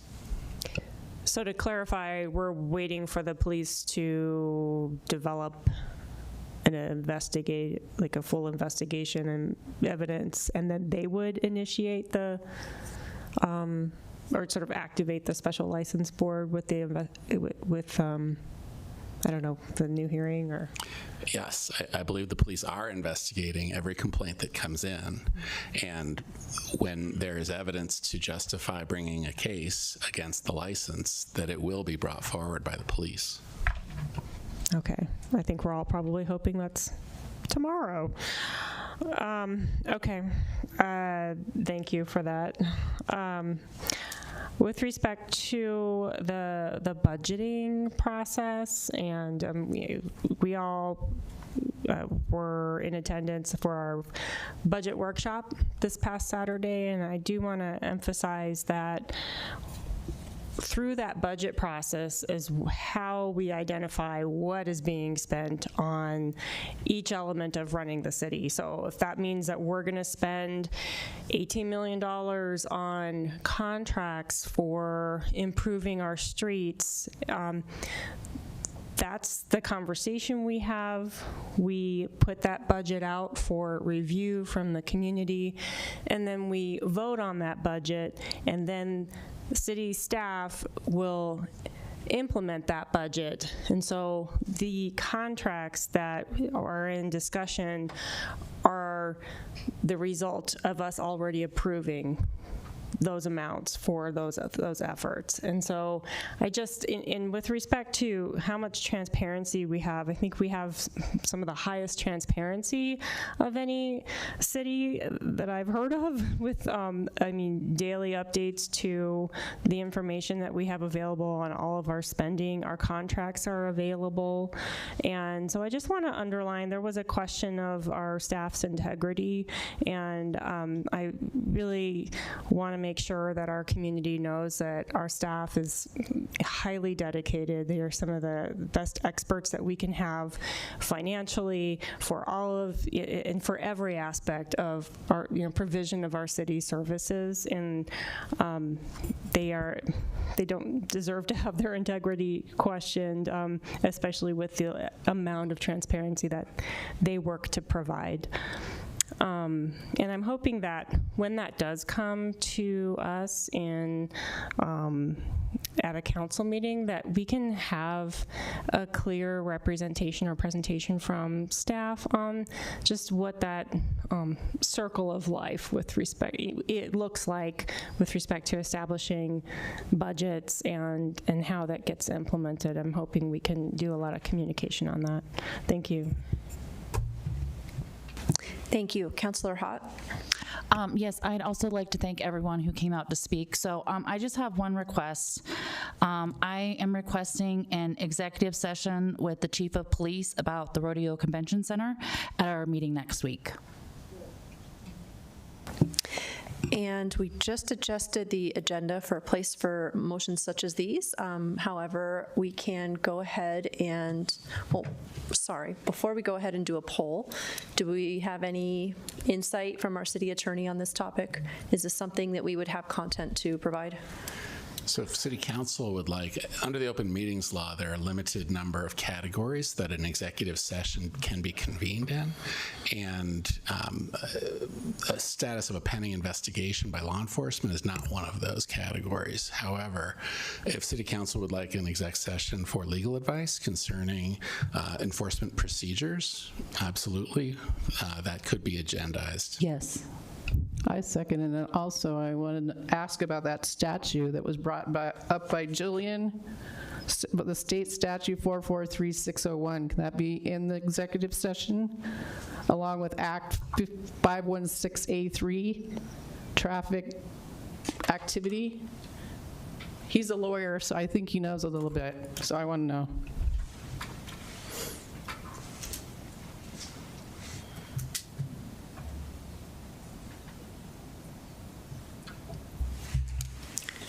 I was waiting on some feedback around that, but it sounds like we're good to proceed then. So with that, I'll just go through a quick poll. Sorry, can I just clarify, Councillor Hott, is that all looped in to your motion? Yes, I would like to know what legal avenues we have, any legal avenues that we might have. So, yes. Thank you. Thank you. Any further clarification? Okay. All right, let's do a quick poll. I heard a yes from Councillor Ireland and yes. Yes. Yes. Fantastic. Okay. Thank you so much. We will schedule an executive session to cover everything brought up. And that's it for me. Thank you. Thank you. No other council comments? Sorry. Okay, Councillor Brajas. Thank you. I was going to skip comment and bring up the executive session during the next part of our agenda, but I appreciate the councilors for getting that done.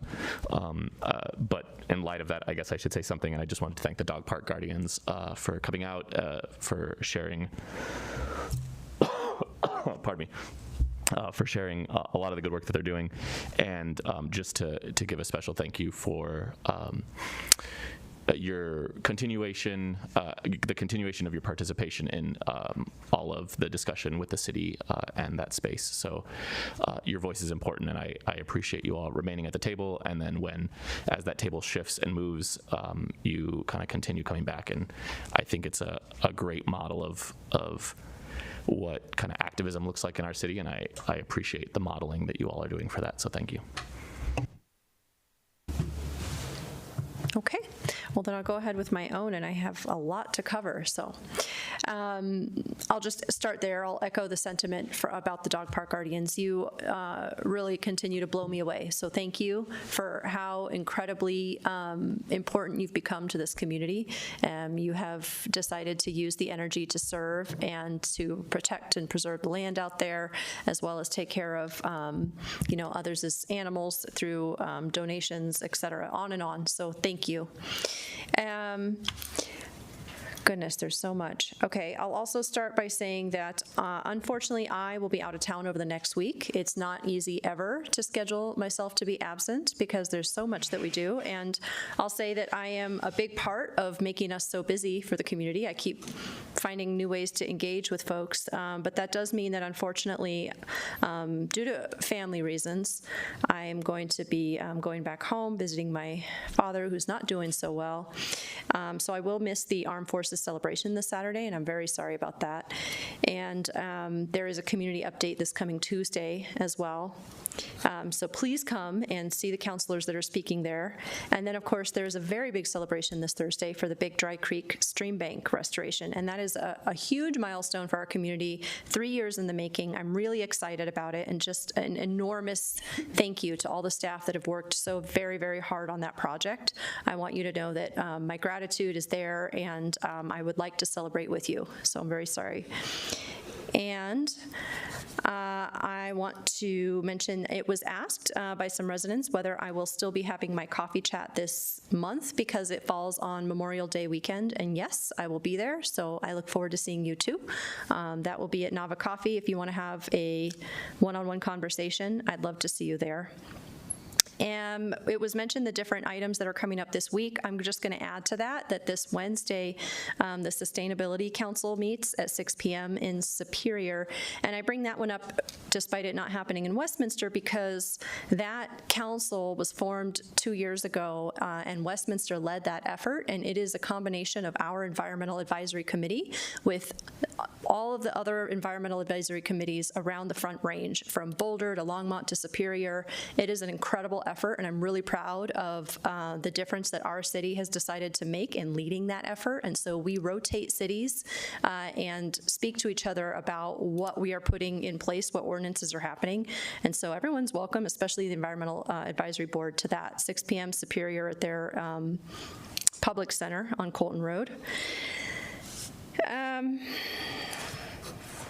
Okay, just continue to make notes here. Okay, so now I'm going to go ahead and address the comments this evening.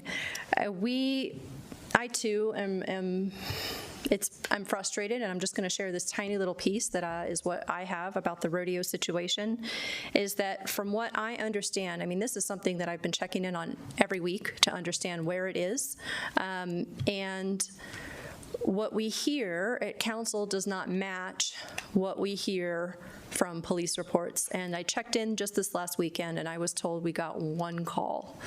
And so, you know, to be fair to what you just heard from our city attorney, we don't know what that ongoing investigation is. We get the same response as you do on that. We can't get very many details because it is considered an ongoing investigation with the police, but we are continually told to advise that folks call the police. And all I can say is that from the different items that we've looked at, you know, are they taking over the parking? We've told no, you know, technically that parking is within their range, that they've been assigned enough. Is there the overcrowding? We checked that. Apparently the answer was no. They're well within what was assigned to them. And so I just say that to voice that, I am just as very interested in figuring out our way forward as you are, and we will now have an executive session to discuss this further. Thank you for bringing to light some other options that we might have. That is appreciated, and it is just top of mind, and we're trying to figure out what we can do next.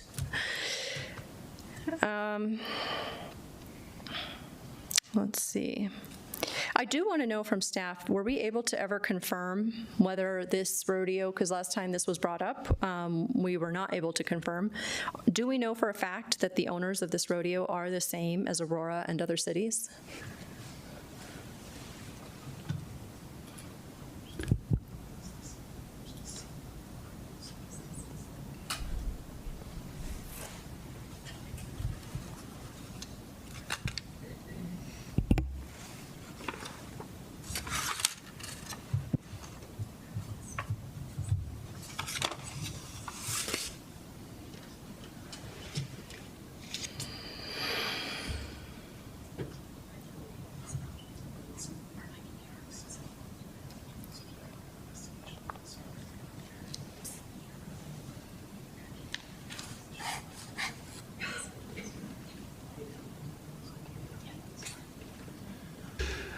My understanding is that the background investigation of the operator did not reveal any information that would disqualify them from having a license.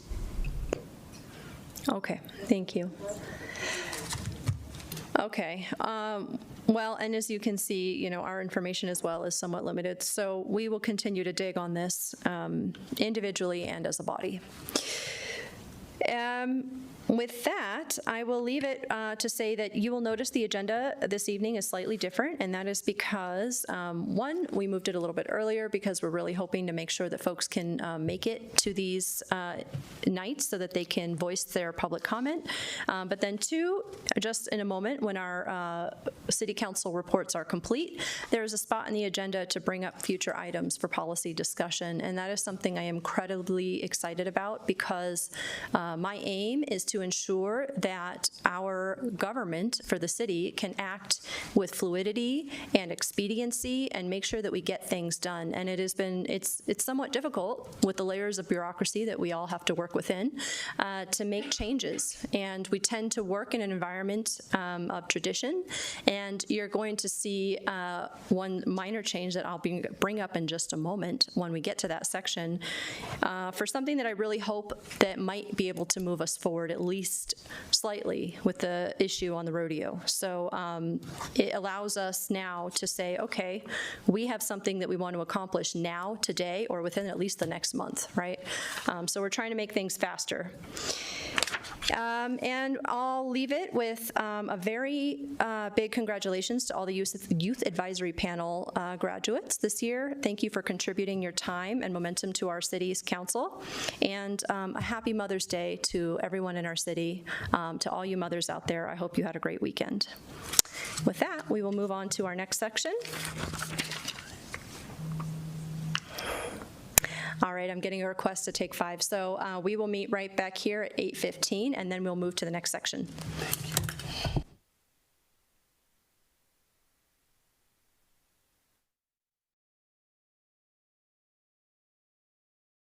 Thank you.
potential agenda items for a future agenda discussion. And remember, the aim is to keep this to 3 or less items an evening so that staff can keep up with the requests and be prepared for the next item as it comes. Councilor Barajas. Thank you, Madam Mayor, and thank you for the advocacy to put this on the agenda. I have two questions I'd like to ask. First is around protocol.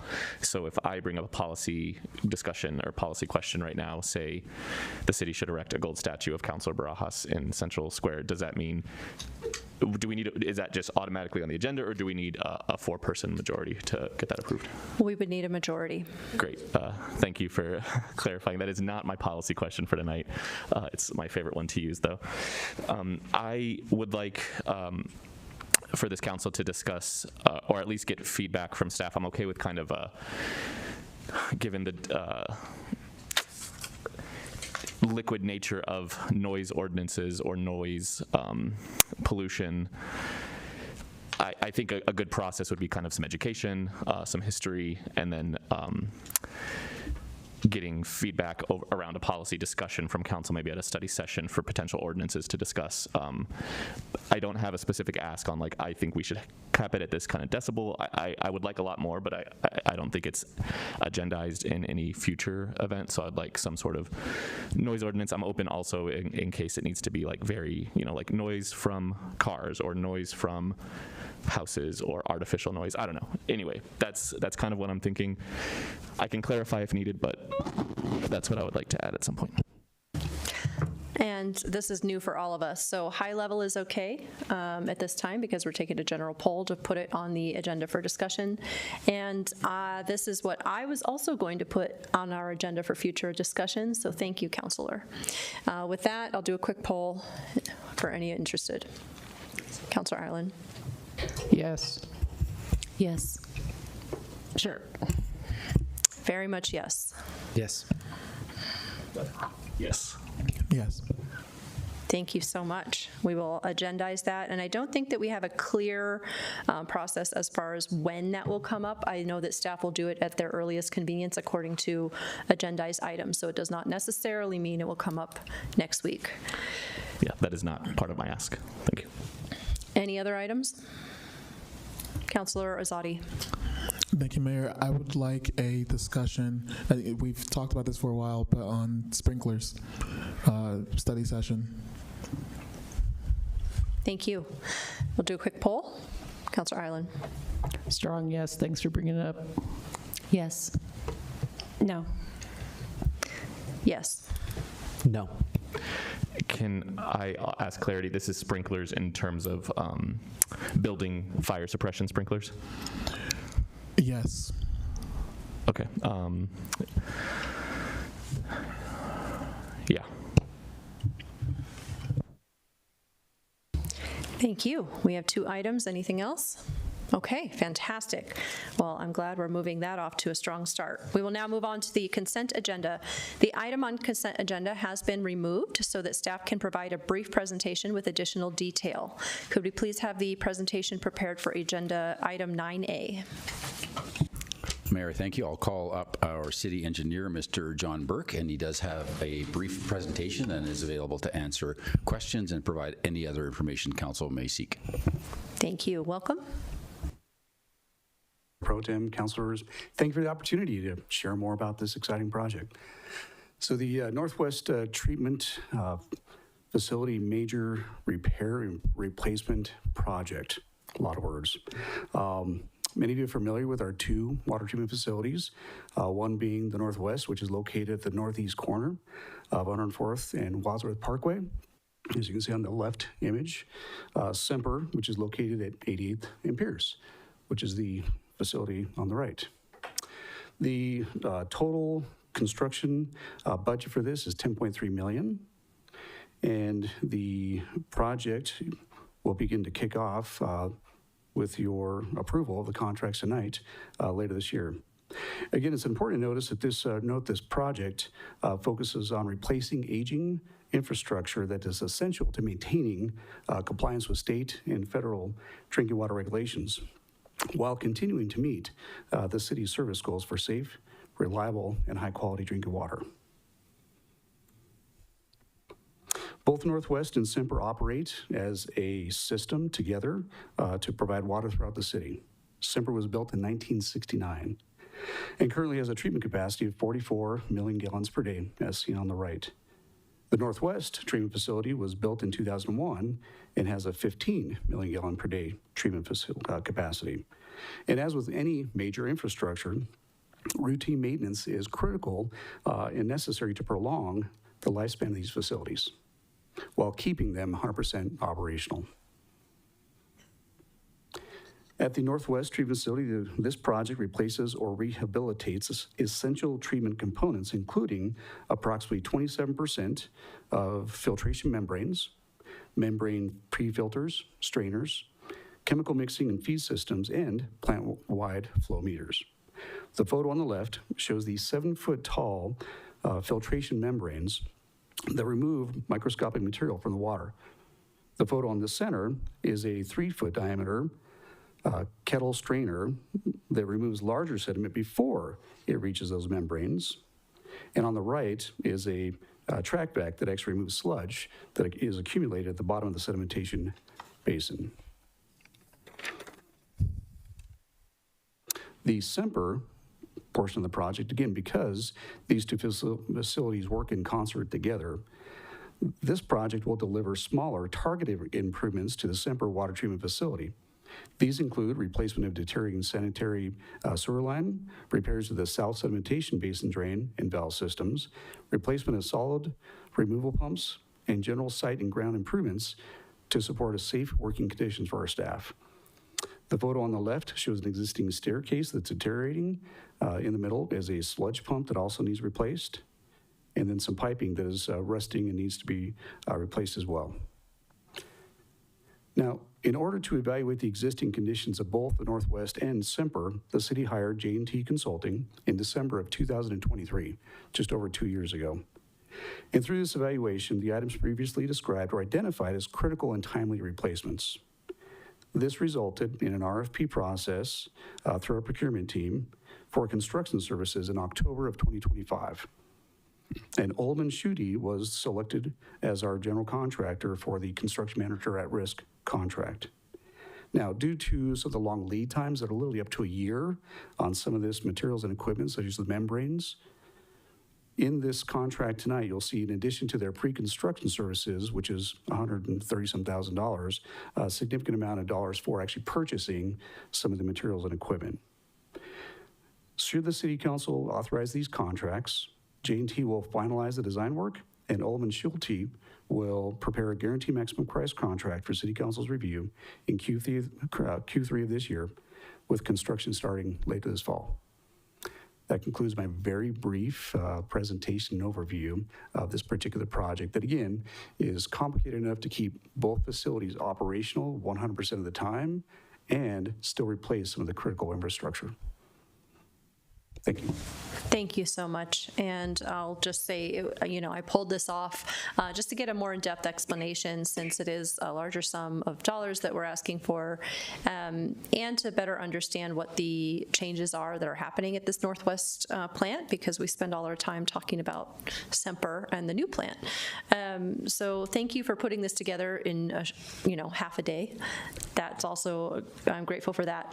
So these changes that are happening, what is the expected time that we might foresee new follow-up changes needed? How long will this get us for this plant? It's a great question. So one specific item that I had the team evaluate further in depth is those membranes, that first photo with those 7-foot-tall membranes.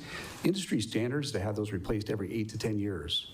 We just had a consultant come out and do a more deeper dive to find out, well, what's the condition? Very specifically, those membranes get replaced based upon the quality of the water that's intake into the plant.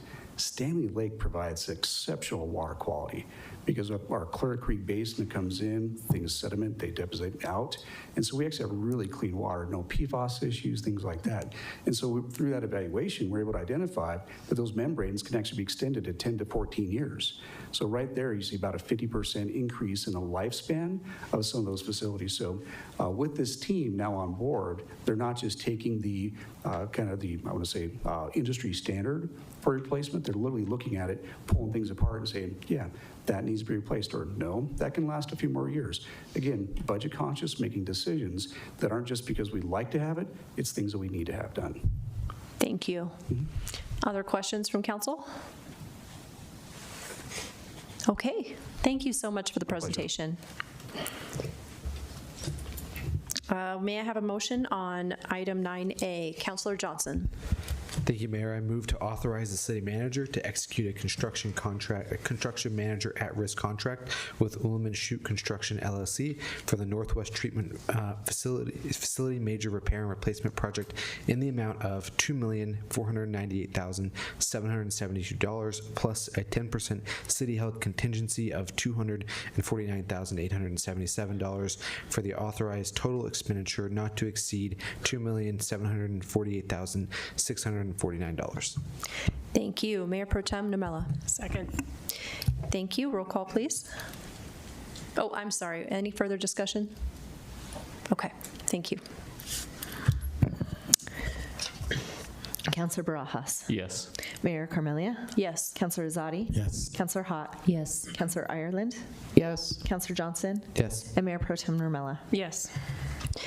Thank you. And now may I have a motion for the second item for 9A? Councillor Johnson.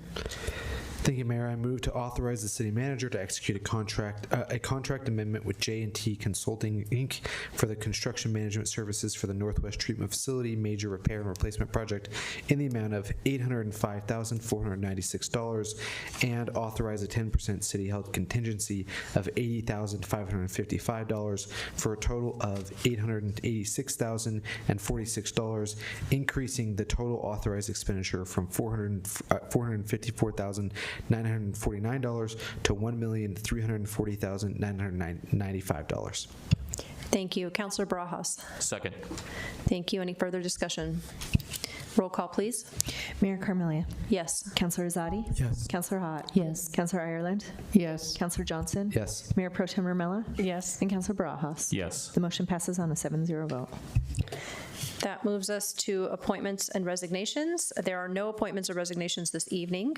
And then we will move to our public hearing. It is now 8:34 p.m. I will open the public meeting. Does staff have a presentation? Which I see that there is no there staff is presentation. no presentation for this evening. Thank you so much. And do we have anyone signed up for public testimony? There is no one signed up for public testimony. Okay. Well, in that case, it is now still 8:34 p.m. and I will close the public meeting. May I have a motion? Councillor Barajas. I move to authorize the mayor to execute a written certification in support of the city's application for the 2025 Edward Bryan Memorial Justice Assistance Grant Program. Thank you. Councillor Hott. Second. Any further discussion? Roll call, please. Councillor Azadi. Yes. Councillor Hott. Yes. Councillor Ireland. Yes. Councillor Johnson. Yes. Mayor Pro Tem Normella. Yes. Councillor Barajas. Yes. And Mayor Carmelia. Yes. The motion passes on a 7-0 vote. Thank you. There is no new business this evening, and there is no old business to cover this evening. And so with that, it is now 8:35 p.m., and that concludes the business of our City Council meeting. We will now move into the boardroom for the Rental Housing Committee verbal update. Thank you all so much.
that's cool.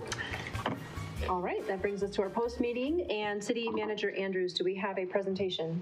We have a brief presentation, thank you. I'm going to turn it over to Lindsay Kimball, Director of Community Services, to walk through an update and then answer any questions council may have.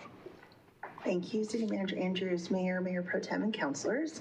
Lindsay Kimball, Community Services Director. I'm happy to be here tonight. I'm filling in. I'll do my best to fill in for Deputy City Manager Larry Dorr, who unfortunately is not feeling well. He's under the weather. So I am just a substitute tonight, but I'll do my best. And we wanted to give you a quick update on the Rental Housing Ad Hoc Committee meeting updates and where we are, where we're going. Very quick, it's 2 slides. We have all the meeting dates there that we've had so far of the committee, and it's been a much more open, broad-based committee than there was a committee that was meeting in 2004. We expanded that greatly, invited every property owner, every community organization, everyone was welcome. There wasn't a limited invite. It was very open and democratic. And also there you can see some pictures of the groups that we worked with, particularly UNI has been an amazing partner in this journey. They have provided us with some really great feedback. I'm happy to say we're incorporating, I think, every bit of it. But they've been just really great at every single one of these meetings, getting tenants engaged, which has been really nice. So I'm very grateful to them. And staff has a great relationship with them, with Charlotte and her whole team there. And, you know, we've also held these meetings around the city. We've tried to go where people are. We've always made sure that we have childcare available, translation services. We've done these on Saturdays. Thank you, Councilor Zadi. I know you joined us for the Saturday at the Swim and Fit when we did the meeting there. And we have online availability. Staff is always available. So we've really tried to go above and beyond to be out in the community and to engage and be as open as possible and welcome everyone who wants to be a part of the conversation.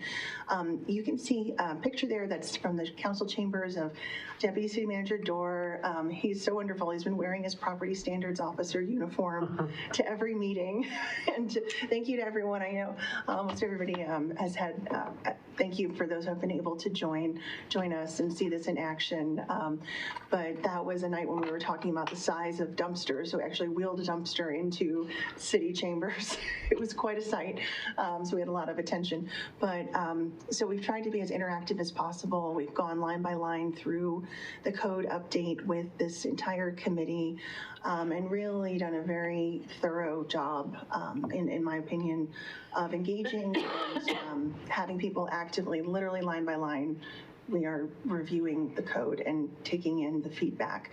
And our plan, here you'll see for next steps here, is a final committee meeting. We're going to just wrap it up, provide everyone with the overview of all the work that they have done, and then we will present final recommendations to the committee at that meeting. And in July, we hope to come to a council study session and also present those final recommendations of the committee. And that would be coinciding with the adoption of the International Property Maintenance Code. That's what the IPMC is. And evaluating also, in addition to those things, which are the first thing that we can do, the first step is we can adopt the IPMC. We do it, as I say, by reference within our code, and those comments that we've received will become exceptions that we will incorporate actually into the Westminster Code. So again, it's we're not taking everything at its face value. That's what the work that this committee has been doing. They have been working on addressing, well, what's different about Westminster? What do we agree with? What do we not agree with that's in the code? And those exceptions are what we're going to bring to this body for your consideration, and ultimately you have the authority to adopt those changes. We do believe it's going to make things very much more streamlined than they are now. Right now, some of the rules and regs live in different places. It's part and parcel with our UGC conversation, where we're talking about streamlining from 7 documents to 1 document that makes it easier for folks to understand and get projects completed in the city of Westminster. So this is, as I said, part and parcel with that. We are trying to make it as simple as possible. And also, we are going to look at, after that, a big recommendation of UNI and some of the community focus groups was evaluating stricter penalties for, lack of a better term, bad landlords. We want to be able to use a tool that some other communities have used. We're going to explore it with our friends in the city attorney's office, of course, and make sure that we are doing things correctly and that we can. But there are communities who do hold rent in escrow, and that is one thing that I know UNI is very keen on seeing us to see if we are able to adopt something like that. So that definitely becomes a motivator for some of those consistent bad actors in that space to get their attention. And accomplishments. I'm super proud of the team. They've worked so hard. Really, really amazing work. The committee has worked really hard. We have done instructional videos online for what to expect during your inspection, kind of a plan, what to expect when you're expecting, if you know that book. So we have what to expect when you're being inspected. And we've just tried to make it a little lighthearted, less intimidating in everything that we're doing. And then public rental registry is online. So that was a first initial ask of the committee. Why aren't these things public? Why isn't that public? It's public record. Why isn't it on your website? That was easy. We flipped a switch and it's on there. Also, as I said, review the entire International Property Maintenance Code and discussed program capacity and training for all of our property standards officers. And as you'll recall, when in our process of looking under every rock and stone and boulder, we wanted to make sure that we could cross-train people. So that's what we've done with the team. And they are going through that cross-training. They meet weekly on that. They're also getting official professional certification in inspection and really taking up the level. You saw the uniforms, people, we have standardized uniforms now. The cars are marked and standard procedures are used. So I really want to commend the team, the leadership. Waddy Burgos and Sam Everett have done an amazing job really elevating the level of professionalism and training and results. At the end of the day, that ends in results for our residents, faster, clearer expectations, and getting them the resolutions, for, in this case, for our tenants in the rental housing program, finding resolution for them. And with that, I'm happy to answer any questions. Thank you. Thank you. Councilor Zadi. Thank you. Thank you. This is fantastic. I've been hearing from a lot of stakeholders involved that these are, this was a breath of fresh air for a lot of people. My question, so I'm so happy to see this because I was going to bring this up. The legal use of rental, of holding rent in escrow, yes, is really, really important. And I would, my question is that going to be part of the July study session? We will be able to update you on what we know so far. I do think it's going to require more research and work, of course, with our city attorney's office.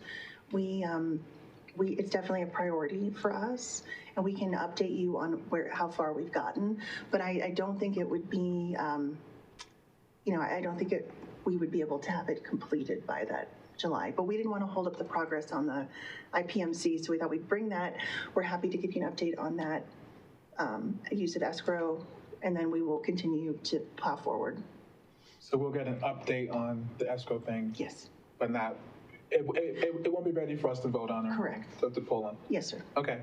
And the IPMC, when you bring that, my only ask is if you can color that with dimensions of the benefits, right? So so for each change, there are economic benefits, there are operational benefits, if you can kind of group them so that it's more digestible for the community and for us to understand why, that would be a big help. Okay. But thank you. Thank you. Councilor Brajas. Thank you, Madam Mayor.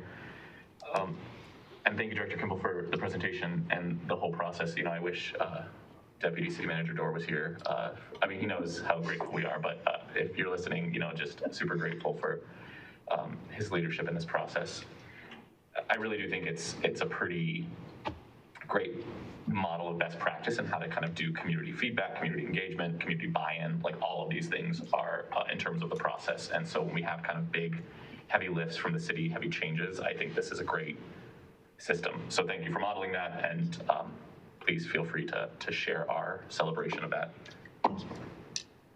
We're talking budget, so if there's just a question around FTE in enforcement, so if the adoption of whatever iteration of this code that we have will become a higher burden, do you have any insight on if that's going to be, if there will be a high, kind of like a more rigorous inspection process, and so we're going to need more FTE? So in the spirit of trying to make what we have go as far as we can, I know that there was really good conversation, thank you, on Saturday at the budget workshop about this. And that's exactly what we plan to do, is prioritize the trouble. We know the constant offenders, for lack of a better term. We know who is always kind of in our complaint base. So we prioritize those, and we also currently, our system runs on the age of the property. So anything over 20 years is getting inspected every 2 years systematically. And then those complaint based, but we of course are tracking all of where the complaints are coming from, hotspots and so forth, and different subjects at different properties being an issue. And also, there's been great collaboration with our building department, because as they are doing their work, just, hey, maybe someone's installing a new air handling unit or something over here, they are keeping their eyes out for that stair doesn't look like it's, and even though no one's turned it in, it's not time, we can still have that communication and be able to say, hey, rental inspection folks, you need to go out and check out this building and make sure that their stairwells are appropriate. So also that's been a way to leverage other staff. So through prioritization, through the use of, frankly, online tools that were not in place a couple of years ago, we've been able to, expedite the process of report writing. We've been trying to use technology and leverage that so we don't have as much time in the office retyping reports that were done by hand in the field. And so we're trying to help with all of that. All that to say, there's a lot of apartments being added, a lot of multifamily being added. As things age, more problems are going to come up. So, we currently have a 0.5 FTE. I can definitely see where that would probably need to turn into a full-time FTE, at least to help us, with the influx in the building that is going on. Thank you. And that makes me feel confident in kind of like the future projection. I just want to share with this body that in the stakeholding that I've done around this process, both renters, and groups like UNE, are pushing hard, rightfully so, for kind of an enforcement mechanism, the rent and escrow being kind of chief among them. Also from property managers, I've heard a lot of them are saying, hey, look, if we're playing by the rules, if we're updating and following this code, we want to ensure that it's a fair playing field, so please use whatever kind of mechanisms you have in place to ensure that enforcement is appropriate. So I think there's buy-in.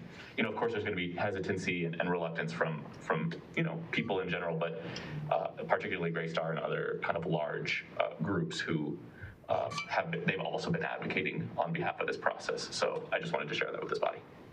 Thank you. Councilor Ireland? Thank you for your questions. Those are kind of what I was thinking. But the only thing I have to complain about is I have been trying to get in these meetings online and I could never get in. I don't know if I had the wrong link. I did go see our IT department, just so you guys know. They took me off of 5G. But I don't think that had anything to do with it, because I could get into other meetings.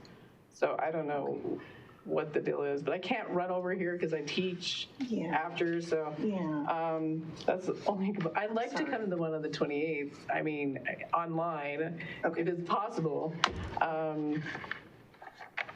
And Una reached out to me to see apartment complexes close to me, and it may be the one I started out in. So that will be interesting if it is. My husband and I 40 years ago. So, so that'll be interesting. anyway, if we can look into that. By the way, 5G is costing $60 a month. So if you're not using it, they're deleting people that are not using it. Okay. And I thought, well, at least they're looking into that and trying to save money. So kudos to them. Very good. If I just might offer, I believe, because I've had similar issues, it might be that the initial invitation that we RSVP to just had the one time, like that it's just an old, I don't know, event outline or whatever, you know, with all of that stuff that our calendar sends us. So I think the link, if there is an active link, it's not getting updated into that newer invitation because it's a recurring event. Thank you. Yeah. Thank you. And Councilor Arlen, we'll do everything we can to fix that prior to the meeting. Thank you. Thank you, because we've heard that before. All right, anyone else? Councilor Johnson? Oh, Great work. okay. Councilor Hott? I just want to say thank you. Thank you. Yeah.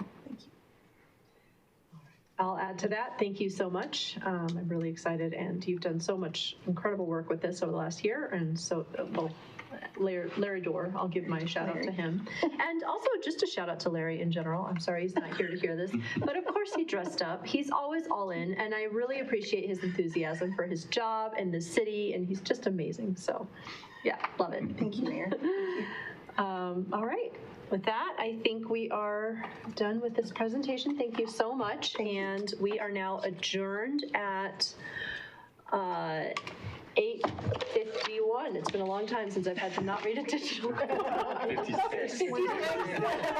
that right at all. Forgive me. All right.